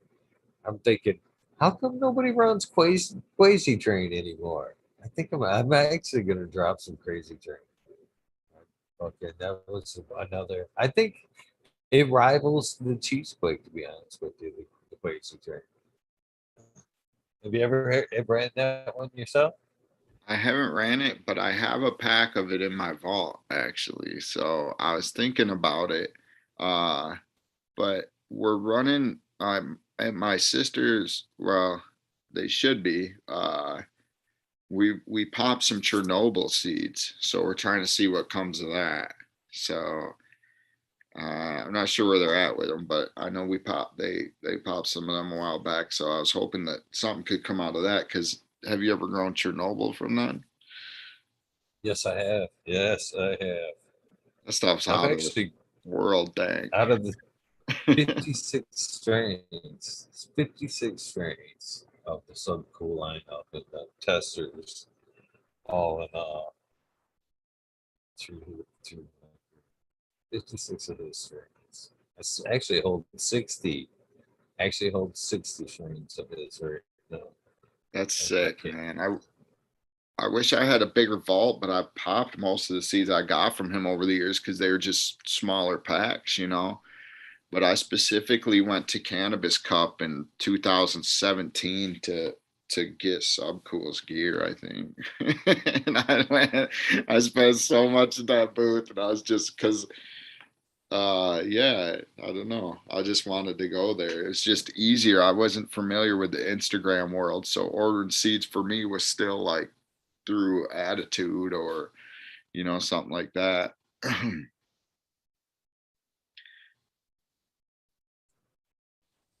Yeah, I was actually the rep for Subcool here. 2017 now, Michigan. Were you I've working? put in my work. Yeah, Were I you was the working the rep cup here. there? Were you working the cup at that at the TGA booth? Yeah, yeah, I've worked with. All right. So, dude, I think you checked me out. I think you asked me because Sub was about to be on video, right? And and there was like two people there, and you were like, "You want to talk to Sub Cool?" And I was like, and I was just debating, and I was like, dude, this is probably once in a lifetime opportunity. When I was like, oh, what am I gonna say, dude? And I just kind of chickened out, and I was just like, no, that's all right, because he was like on video chat or whatever, dude. But and I thought you looked familiar too, but I'm about 99% certain we met at that cannabis cup then. I Good might have had a chance, good smaller beard. chance. Might have been about this You size. look familiar to me all night long, and so we've never met other than tonight, via this. But Yeah, I've been I'm like you. You look familiar. You look familiar to me from somehow, some way. That could be it, but I don't think so. I think I've met you somewhere else as well. could very well be, man. You remember the charts that they had or the posters that they had for TGA, like uh that had every strain on it, like you know what I mean? That just those were the coolest things ever in the world, man. I was trying to check off so many, and man, I've grown a ton of TGA's gear. Marionberry Kush is probably one of the dankest weeds I've ever seen in my life. Like, but I can list a ton of the gear that I've grown from Subcool. I love a lot of it. Like I'm a super weed nerd too, man. I always have around 30 strains in my stable, and I it can be overwhelming. Like that's minimum, and then I pop like 30 more, and then it's always like survival of the fittest. But you know how it is. I'm a seed junkie for sure, and I love the different expressions, and especially all of the different expressions that came out of TGA's camp because they're just so fucking good, all of them. Dang. Yeah, I mean, things are. I mean, yeah, I don't talk about sometimes, but I'm actually just getting back to where things are pre sub stuff, kind of. Man, it shit shook me, man. Fucking when I found out he died, man. I actually called him several times that day. I called a bunch of people. I didn't want that shit to be true. Even after the fact, I kind of wanted to go with the like the Elvis stuff because even when he when I spoke with him, not public, obviously one on one, I I didn't want him. I told him not to release his public name. I'm like, dude, at some point you may want to fucking live not a cannabis life, which I guess once you put weed nerd on your knuckles, it pretty much sealed the deal there. But I told him not to, go out and divulge his real name, but he did. And I always, I always wanted to think, he did. He just kind of like Elvis says, but it sucked. Between his passing and the shit that was going on in my life, my garden took a fucking huge hit. At that point, right now I've got autograph posters, signed books of his, menus.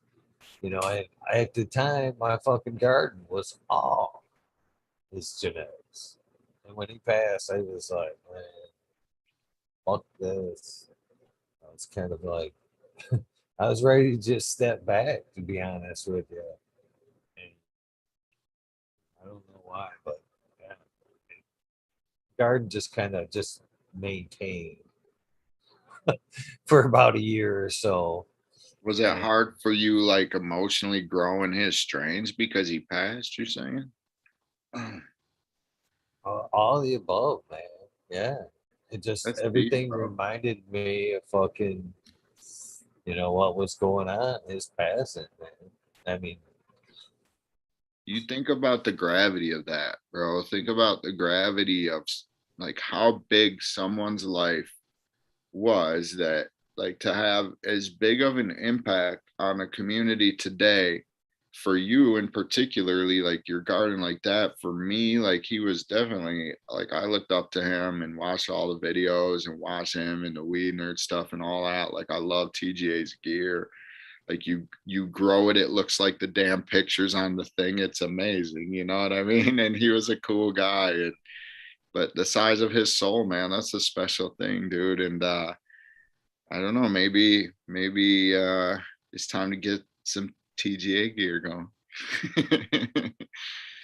There is a minute that like I don't hear one of the songs and shit or hear his voice that I don't stop and I can't go, I miss you, fucker.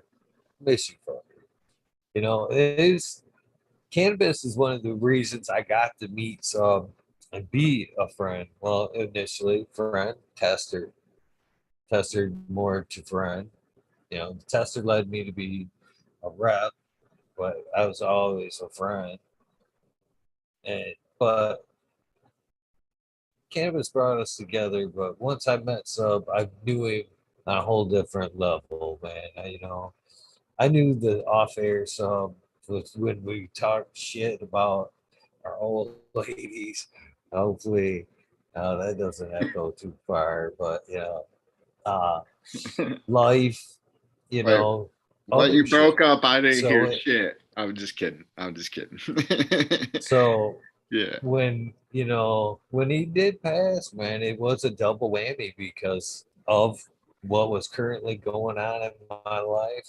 You know, I kind of needed a friend with him in that avenue. You know what I mean? And then passing and then just sitting in a room full of his genetics and poetry and fucking, um,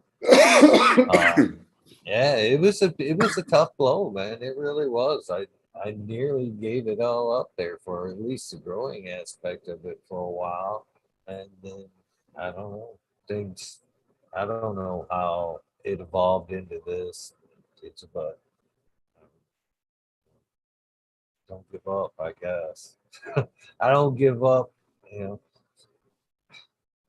it's been a good journey. It's been a good journey. Yeah, You that's wouldn't cool. want me to quit, I guess. Long story No, short. hell no, no. And look, he bred strains like him and Miss Jill. Didn't they breed Briarberry Cough for Yeah. uh yeah, homie that passed, right? So I don't know. It's just something kind of cool. Like I never even really thought about it till just right now, was the fact that like after even I'll be gone, somebody might still be growing some weed that like I had a hand in creating. Like that's pretty fucking cool, actually. That's like If really they're cool if you if think they're about anything it. like me, man, they'd be having the vials, still wearing the fucking vial or fucking Oh, that's little crazy to treasure think about like chest to be that. sitting on their grow room shelf and shit, man. That shit stays, man. Cool little stuff like that, man. People don't Isn't throw that shit out. isn't that in like the smallest way though? Isn't that like proof of a soul? You know what I mean? Like just the fact, like if you look at like so we can look at soul as like the traditional sense of like, oh, it leaves your body, but you could also look at it like as you living on, even through like other people. So if you were to look at someone like Sub, you could say like he had a huge soul because he has such a huge impact on so many people, you know what I mean? So he'll always live on like through even just the ideas and the things through so many people or people like that. So in a sense, I think it's kind of like, maybe not in the most spiritual sense, but in a way, it's a proof of a soul or a proof of a way that you can exist after you die, and and at least the memory or the impact of other people. Well, that's just it. You just fucking nailed it. You just yeah, that's kind of the Buddhist organic store opening there. Yep, that's wicked. Uh, you can't take none of this monetary bullshit. You know what I mean? With you. Even when you stack it up now, it doesn't, you know, Does it make you feel good? Does it make others feel good? What do you think that's going to people remember? The fact that you had a bunch of shit? Think people are going to remember that? Fuck no. No way you're going to remember you had a bunch of shit. You turn around, take all that stuff and do something, good things for other people, help other people. People remember that. That's people. If you enrich other people's lives, that's a legacy that lives on. You know what I mean? If Yeah, you enrich other people's lives, yes, you have it's to. You have to give your energy out. You're definitely on the right track, bro. You're definitely on the right track. man, it's so easy too to just be positive to people, like, but we all have shit days, but it's easy to just be positive to people and try to be a good, happy influence and just try to be positive. I guess that's something we all kind of forget too, because now I'm saying it, I feel like I kind of forget that philosophy every day of my life. But a little kindness goes a long ways, and especially when we've been so blessed to be in these opportunities to be where we're at. The difference between us and like some of our brothers behind bars, or just could be a coin toss or a roll of the dice, you know what I mean? So we're super blessed and fortunate to be where we're at. So we got to spread that love as much as possible, man.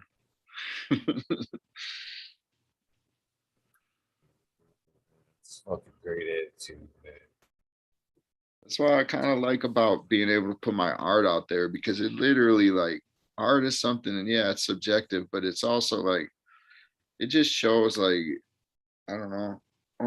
I like the breeding aspect. Like, I like that, and I like the idea of it and all of it. But I love the idea of bringing art to something where there wasn't, and hopefully, at least, in my experience, I always get like plain little jars, like, but see, I only have vision in one eye, so man, where I'm super happy to see, like, every day, all the time, everywhere I go, like I have color, like you can see, like, I graffiti my walls and stuff. Like I just I where I see plain things, like I just want to put color, and that's kind of why I got the whole concept of even doing this. I was like, we could bedazzle this, so to speak, or whatever, like jazz it up a little bit. But I'm all about kind of going like kind of full tilt, like in that regard, as far as like putting color on things where there's not.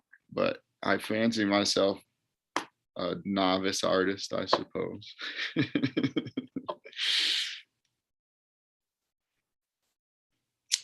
I think it's fair to say in breeding, you're putting together an art. You're putting together art as well. You know what I mean? You've put together a blank canvas. You threw a couple things together. You know what I mean? What comes out of it is definitely art. And I don't know how many times I've been in the garden and seen fucking. I do it. I do it all the time. See something, I'm like, holy shit. You know what I mean? Those are the ones you post. You're like, holy fuck, man.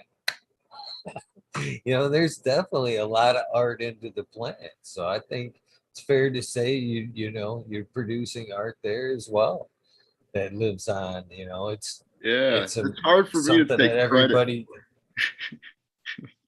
Hard for it, me to it take is credit though. for that. Yeah, because that's the plant, but the plant's so amazing to me. But yeah, thank you, though. But it's art growing it, isn't it?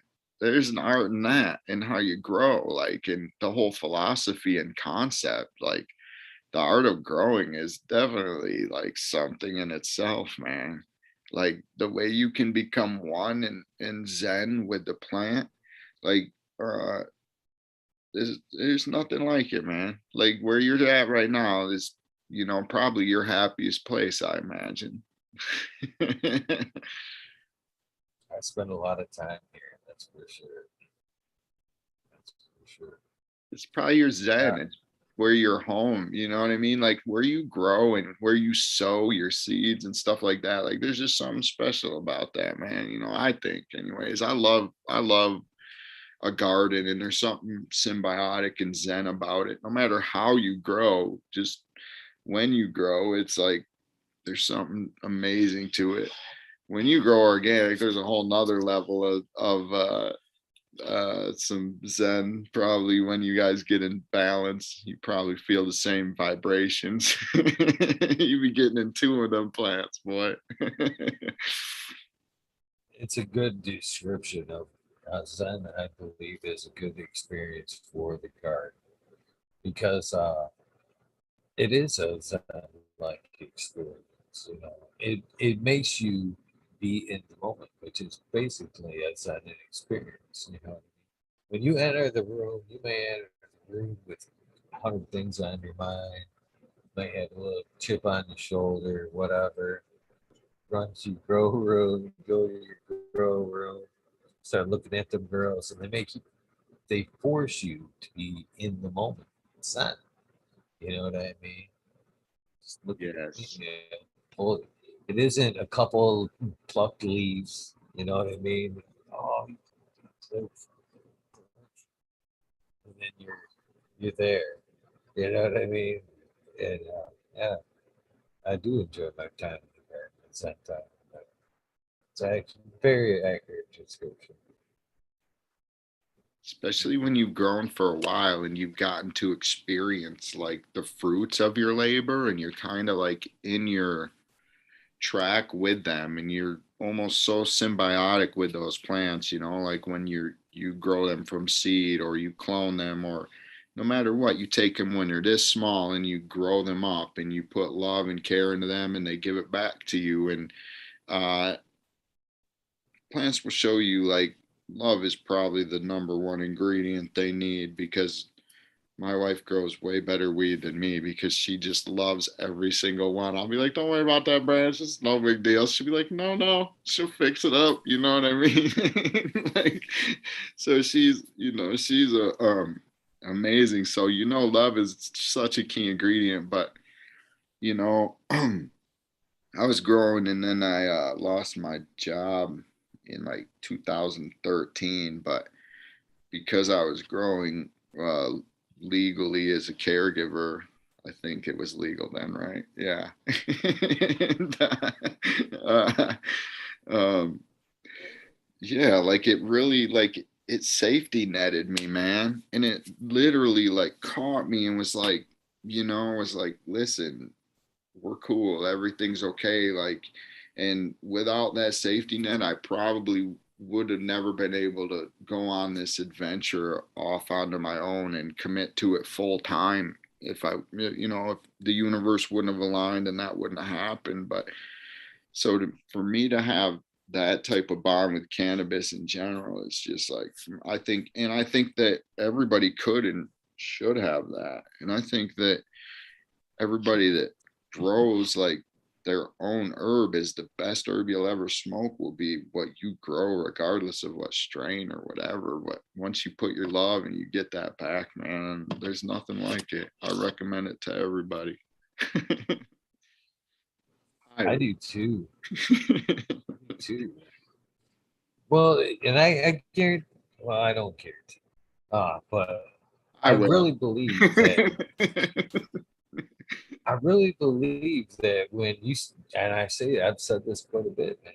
Once you start cultivating this plant, no matter what your bond was with it before, I like I said, I went through different routes with it. So weed, it's fed me. I love weed. I've smoked it in every form. Been there for a long time. But when I started growing it, which back then I'll be the first to admit wasn't for medical reasons. It was straight out because I was tired of paying for good weed. I had stopped because of kids. You know, love my kids. I'd do anything for my kids. Gave up the hustle.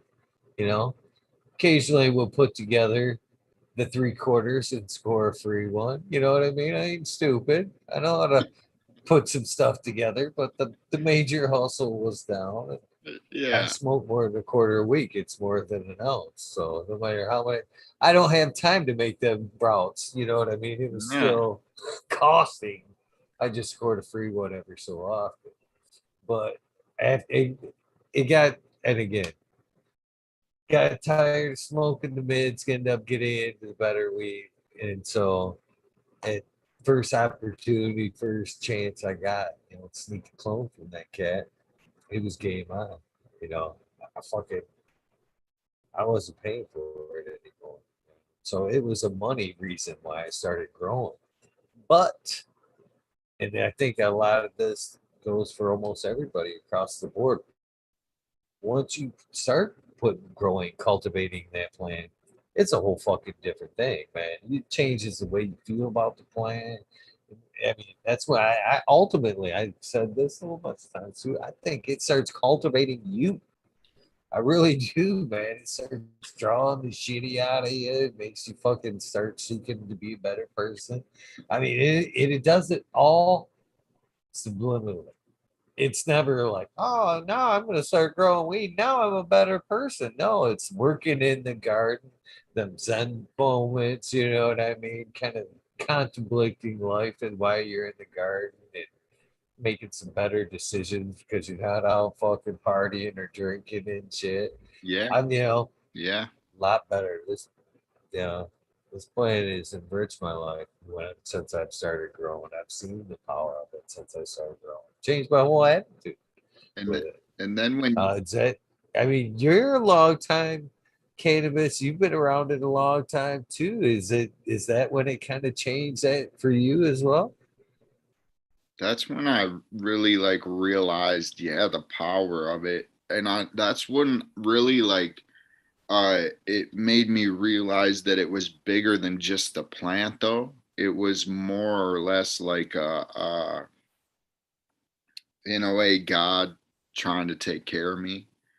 Uh like by giving me that and that opportunity, and it's so enticing. Like weed is, it smells good, it tastes good, like it's such a, why is it so amazing in every aspect? It's gotta be like, it's gotta be like Earth's lure to fucking, like you said, calm us out. And then once it sets like us up, like it set you up, then look, we look out and try to help our other people. Like once we stabilize ourselves, at least that's, what I'm trying to do, and what I feel like almost everybody I see in the cannabis community is doing or trying to do, that's doing it right, is they get their feet stable and then they look out and they start helping the people next to them. And okay, how can I help you? Okay, what do you need? And then, and surprisingly, like we can all kind of like, like make financial gains on it. And like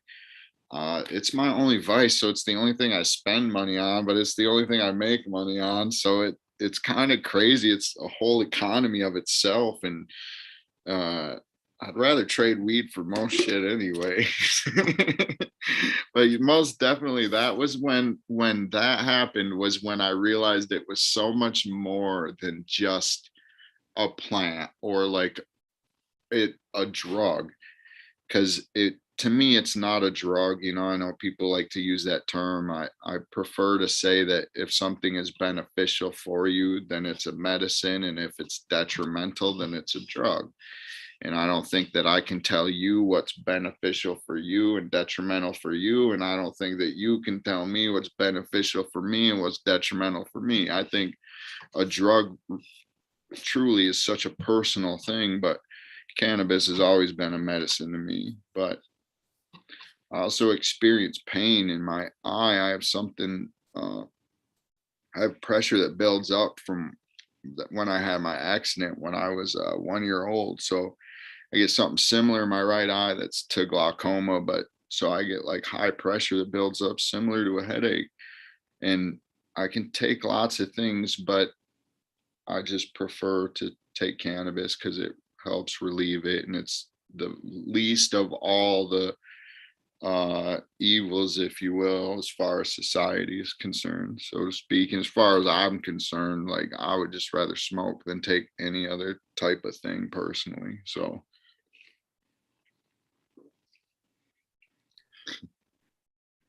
That's a fucking terrible pain. Eye pain is by far, I think. I've had a lot of fucking injuries, but eye pain is the worst. Is the worst pain. In my opinion. I actually have had from contacts, which I said I'd never wear again, which I've got in. Uh, growing up, I guess. I used to fucking back in the day, again before kids, crazy ass partier.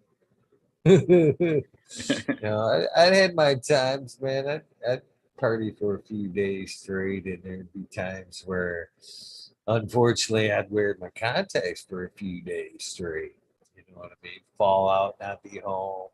Oh fuck! I ain't got my contact thing. End up sleeping in my fucking contacts for whatever reason, and developed an eye infection in this eye more than once. Iritis is what they call it. And that's when the muscles of the eye just shut down. And that shit, man, every time I had that shit, it was like every time I get light hit, it was like if somebody just took a dagger and stabbed you right through the eye, and you could feel it right through the back of your brain. It actually just felt like somebody was stabbing your brain.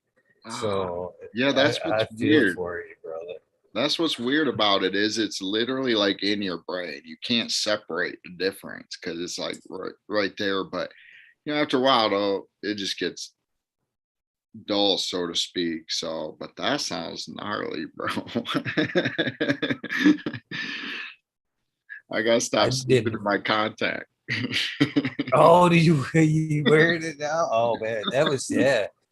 I I went for a long spree of my life, man, because I wore them early on through my partying phase, and once I had two bouts with that from fucking around with my dirty contacts, not washing them, not being good with them at all, and the second bout was of it, and it was like I would lose vision in that eye, and I'd have to put drops in it, five different types of drops every hour on the hour, numb it, fucking it, a whole shot, and it would come back. Even to this day, I go to the eye doctor, and they're like, "What the? Oh man, you got a lot of damage to that eye." I didn't wear contacts. I toughed it out with glasses. There's so many pictures of me with fucking I hate with fucking glasses. I almost said talked about one of them last night. I'm glad I didn't say. But fuck, I wore glasses for a long, long, long time until I was like, fuck it, I'm older now. I think I can manage washing my contacts and fucking manage to, I'm not drinking anymore. I think I could be a big boy about the contacts. But that was only like fucking 2 years ago, to be honest with you. I'm 49. That was fucking 2 years ago where I was like, okay, I think I could do this again. Up until then, I was fucking, yeah, that shit scared the fuck out of me, man. I was like, never again. I even not so long ago, Ed Cat was telling me about his contacts. He got tattoo chair. I wear them all the time, man. You were talking about like the daily wears. You can wear them things for fucking months, man. You ain't gotta fucking, get new ones. I've been wearing these for 3 months. I'm like, dude, you obviously fuck that shit, man. Next time I see him, he must have asked his eye doctor because next time I see him, he had glasses on. I'm like, That's funny. See, everybody needs a one-eye friend just to be like, don't do that. What are you doing? No, my ophthalmologist, she yells at me. She's like, you can't do that. But I get the disposable ones and then I put them in. And then I just wear them until they fall out or whatever. It might be a couple days, but they're disposable. So whatever. Yeah. I couldn't wear a one day for 3 months. That dude's crazy. That sounds like my grandma used to wash paper plates. uh, that's trying to stretch a buck too far to wash paper. Yeah, don't play with your vision, man. Uh, all right. So, what are you working on right now that you're most excited about in your life, like overall, whether it's cannabis or what? Or what are you most excited about right now in your life? That's the oh, It's still cannabis, to be honest with No, you. that's I am cool. Like a particular strain or something, you're just like, even if it's for tomorrow. no, it's this. It's this, to be Yeah, honest with you. What we're doing right now, this show, uh, this is what I'm most passionate about right now. that's cool, man. It's awesome, man. I got This. to check a few out. I love it. It's cool. You and Smiley are working on a breeding project, though. Is that what you were saying? You guys are doing something for uh in memory for someone? DOA. DOA, yeah. He's got one half of the strain, and I've got one half of the strain, and we've not figured out who's gonna where the breeding aspect. I'm actually trying to get it both ways. I'm trying to get him to send me his mail, and I want to send mine over there, but he's figured there's too many variations because we're just going to give whatever out to the community. Whoever wants to grow, the DOA strain. This is, Yeah, that's cool. No, I was gonna say, let me know if you guys want some help with the packaging. I'll make some jars or something for it. Just for just to do it. You know what I mean? Just to throw in there for memory of your guys' homie. Like, yeah, I'd love to if unless Smiley got something in plan already, he might. But yeah, just throwing it out there. Let me know if you guys need like 50 jars or something or 100 or something. Let me know. Make it'd be something cool. awesome. Yeah. We still got a long way to go. We still got pheno selection, all that good Yeah. shit. Well, yeah, that's how like a lot of things can start though. Like you're saying, is give out freebies. Um I actually, well, the thought of it originally before DOA had passed because we did. I gave away, I think it was like 150 some packs of Jelly Bean, Agent Orange, and Sangria for like a grow along in memory of Sub. Basically, man, he gave away so many seeds, and that's what he wanted to do. And so we dropped the drop date was his birthday. We did a show on his birthday. That was the drop date, and kind of did a grow along. But after that, I wanted to kind of work with the community in some other way. So the idea was we were talking about before his passing, uh, working in a strain, working the strain with the community, putting something together, making it available to the community. Maybe everybody kind of do a pheno hunt or whatever. That's kind of what I'd like to see this happen. You know what I mean? That's kind of why reason why I kind of would like Smiley to take half of the mail here, the Chumbleland that I got. I'll take his Jack Skellington. Then we can work round two. You know what I mean? We could release, that, and then we could work the string further along, further down the line. You know what I mean? And same thing every time, every tightening of the string, free. Just pass it out. You know what I mean? Get with whoever gets that gem cut, maybe nice enough to flip it back for us to work on again, tighten it up a little bit more, give it out. That would be cool. That's what I would like to see something like that. That was the initial idea. Miranda Family Farms in that's chat was cool. nice enough. He was the one that actually I spoke of the nice gifts you never see coming. He was the one that was nice enough to provide both strains. He sent over to here you guys go. You guys need get it going. So shout out to him. Cool. Yeah, that's cool, man. I like that. I like that. See, isn't that's I guess when you asked me what really got me into breeding, that's probably what did the most was just the idea, like the excitement and the passion of being able to see what would come out of just combining two things. You know what I mean? Like I can't wait to see what you guys come up with. That's gonna be cool, man.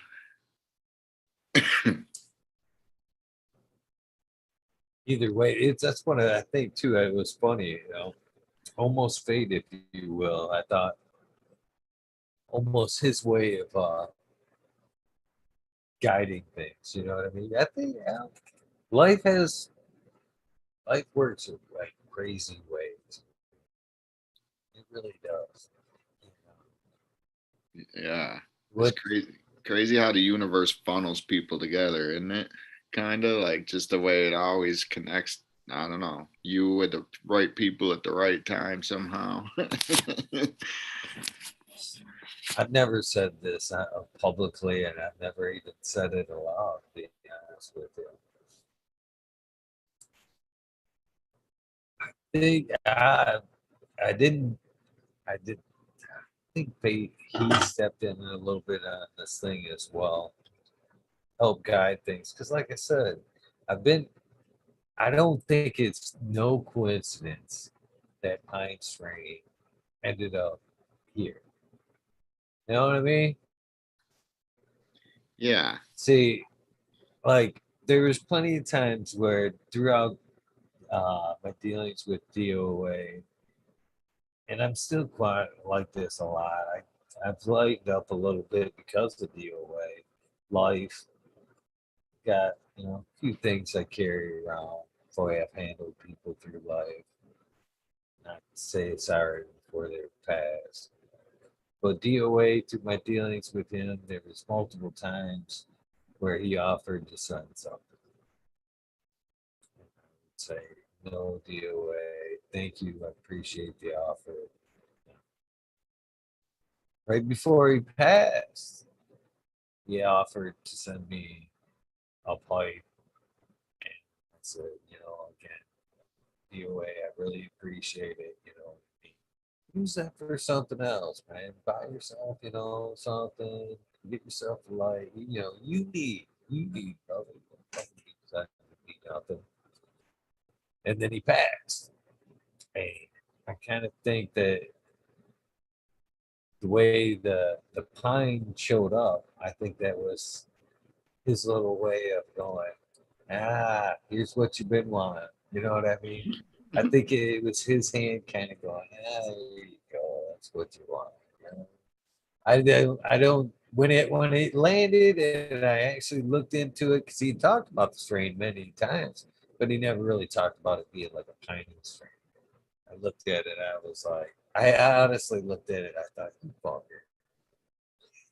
You finally slipped one in on me. You finally slipped one in on me. You know what I mean? I think life works crazy ways. it's I never said that, but that's the way every time I think about the Mobile, I still think you fucking snuck it in on me, yeah, man. It's a little too coincidental, isn't it? That's wow, that's wild, man. Yeah, I don't know. I can't believe in coincidences like that. I feel like everything happens for a reason. I suppose it's whatever you take out of it, but even the shit things, even if you're at your lowest, then the reason can be that, whenever you're not at that lowest, that you're not there, even if it's just that. Even if you just take, oh, well, at least I'm not that shitty anymore out of it.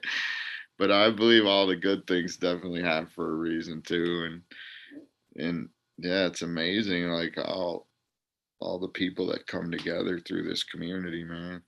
It's, it's awesome.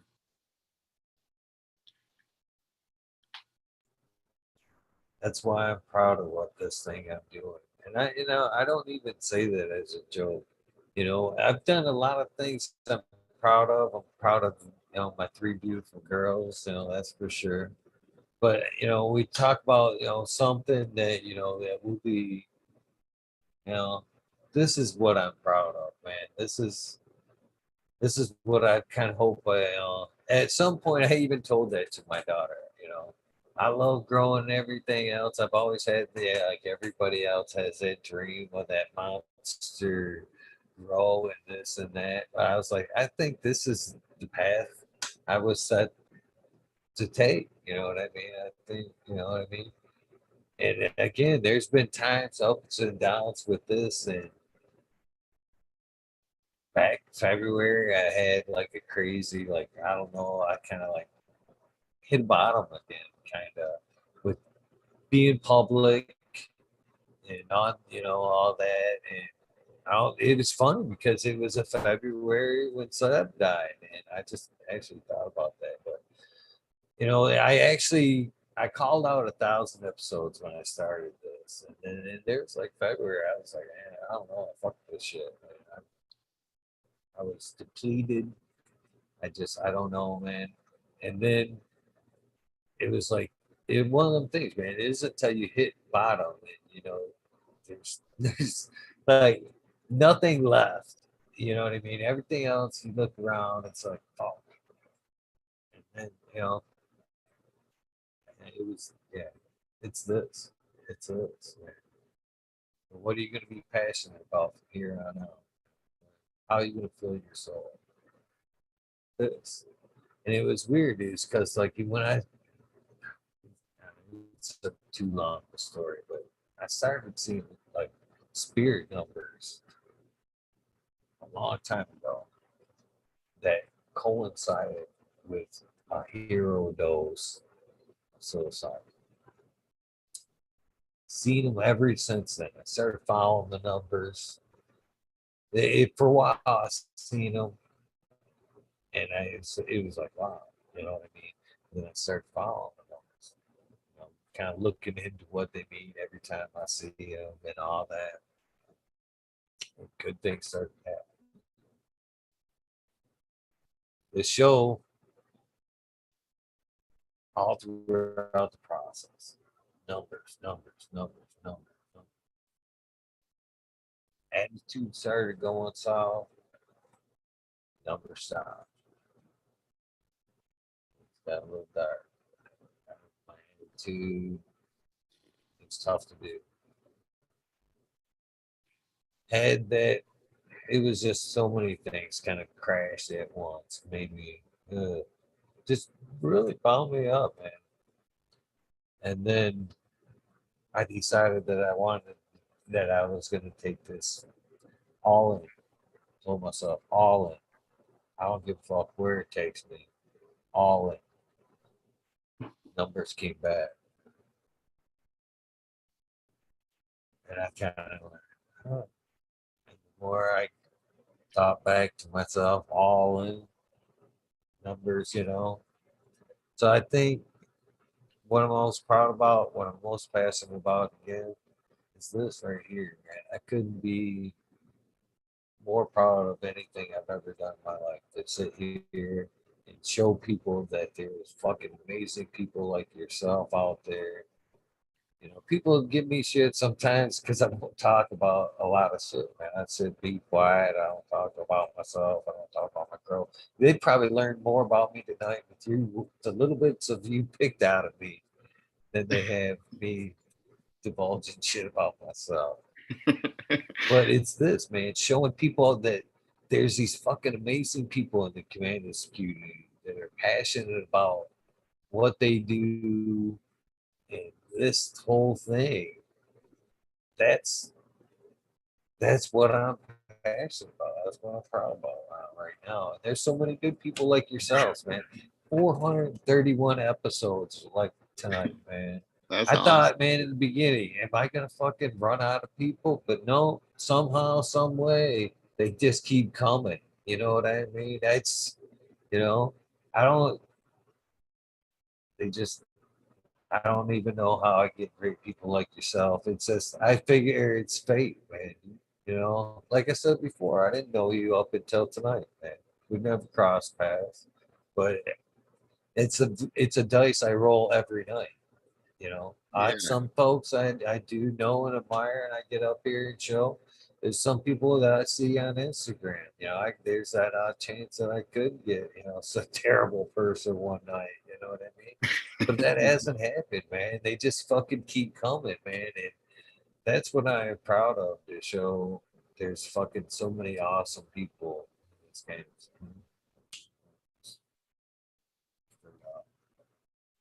Well, we appreciate you having it, man. But you kind of gotta have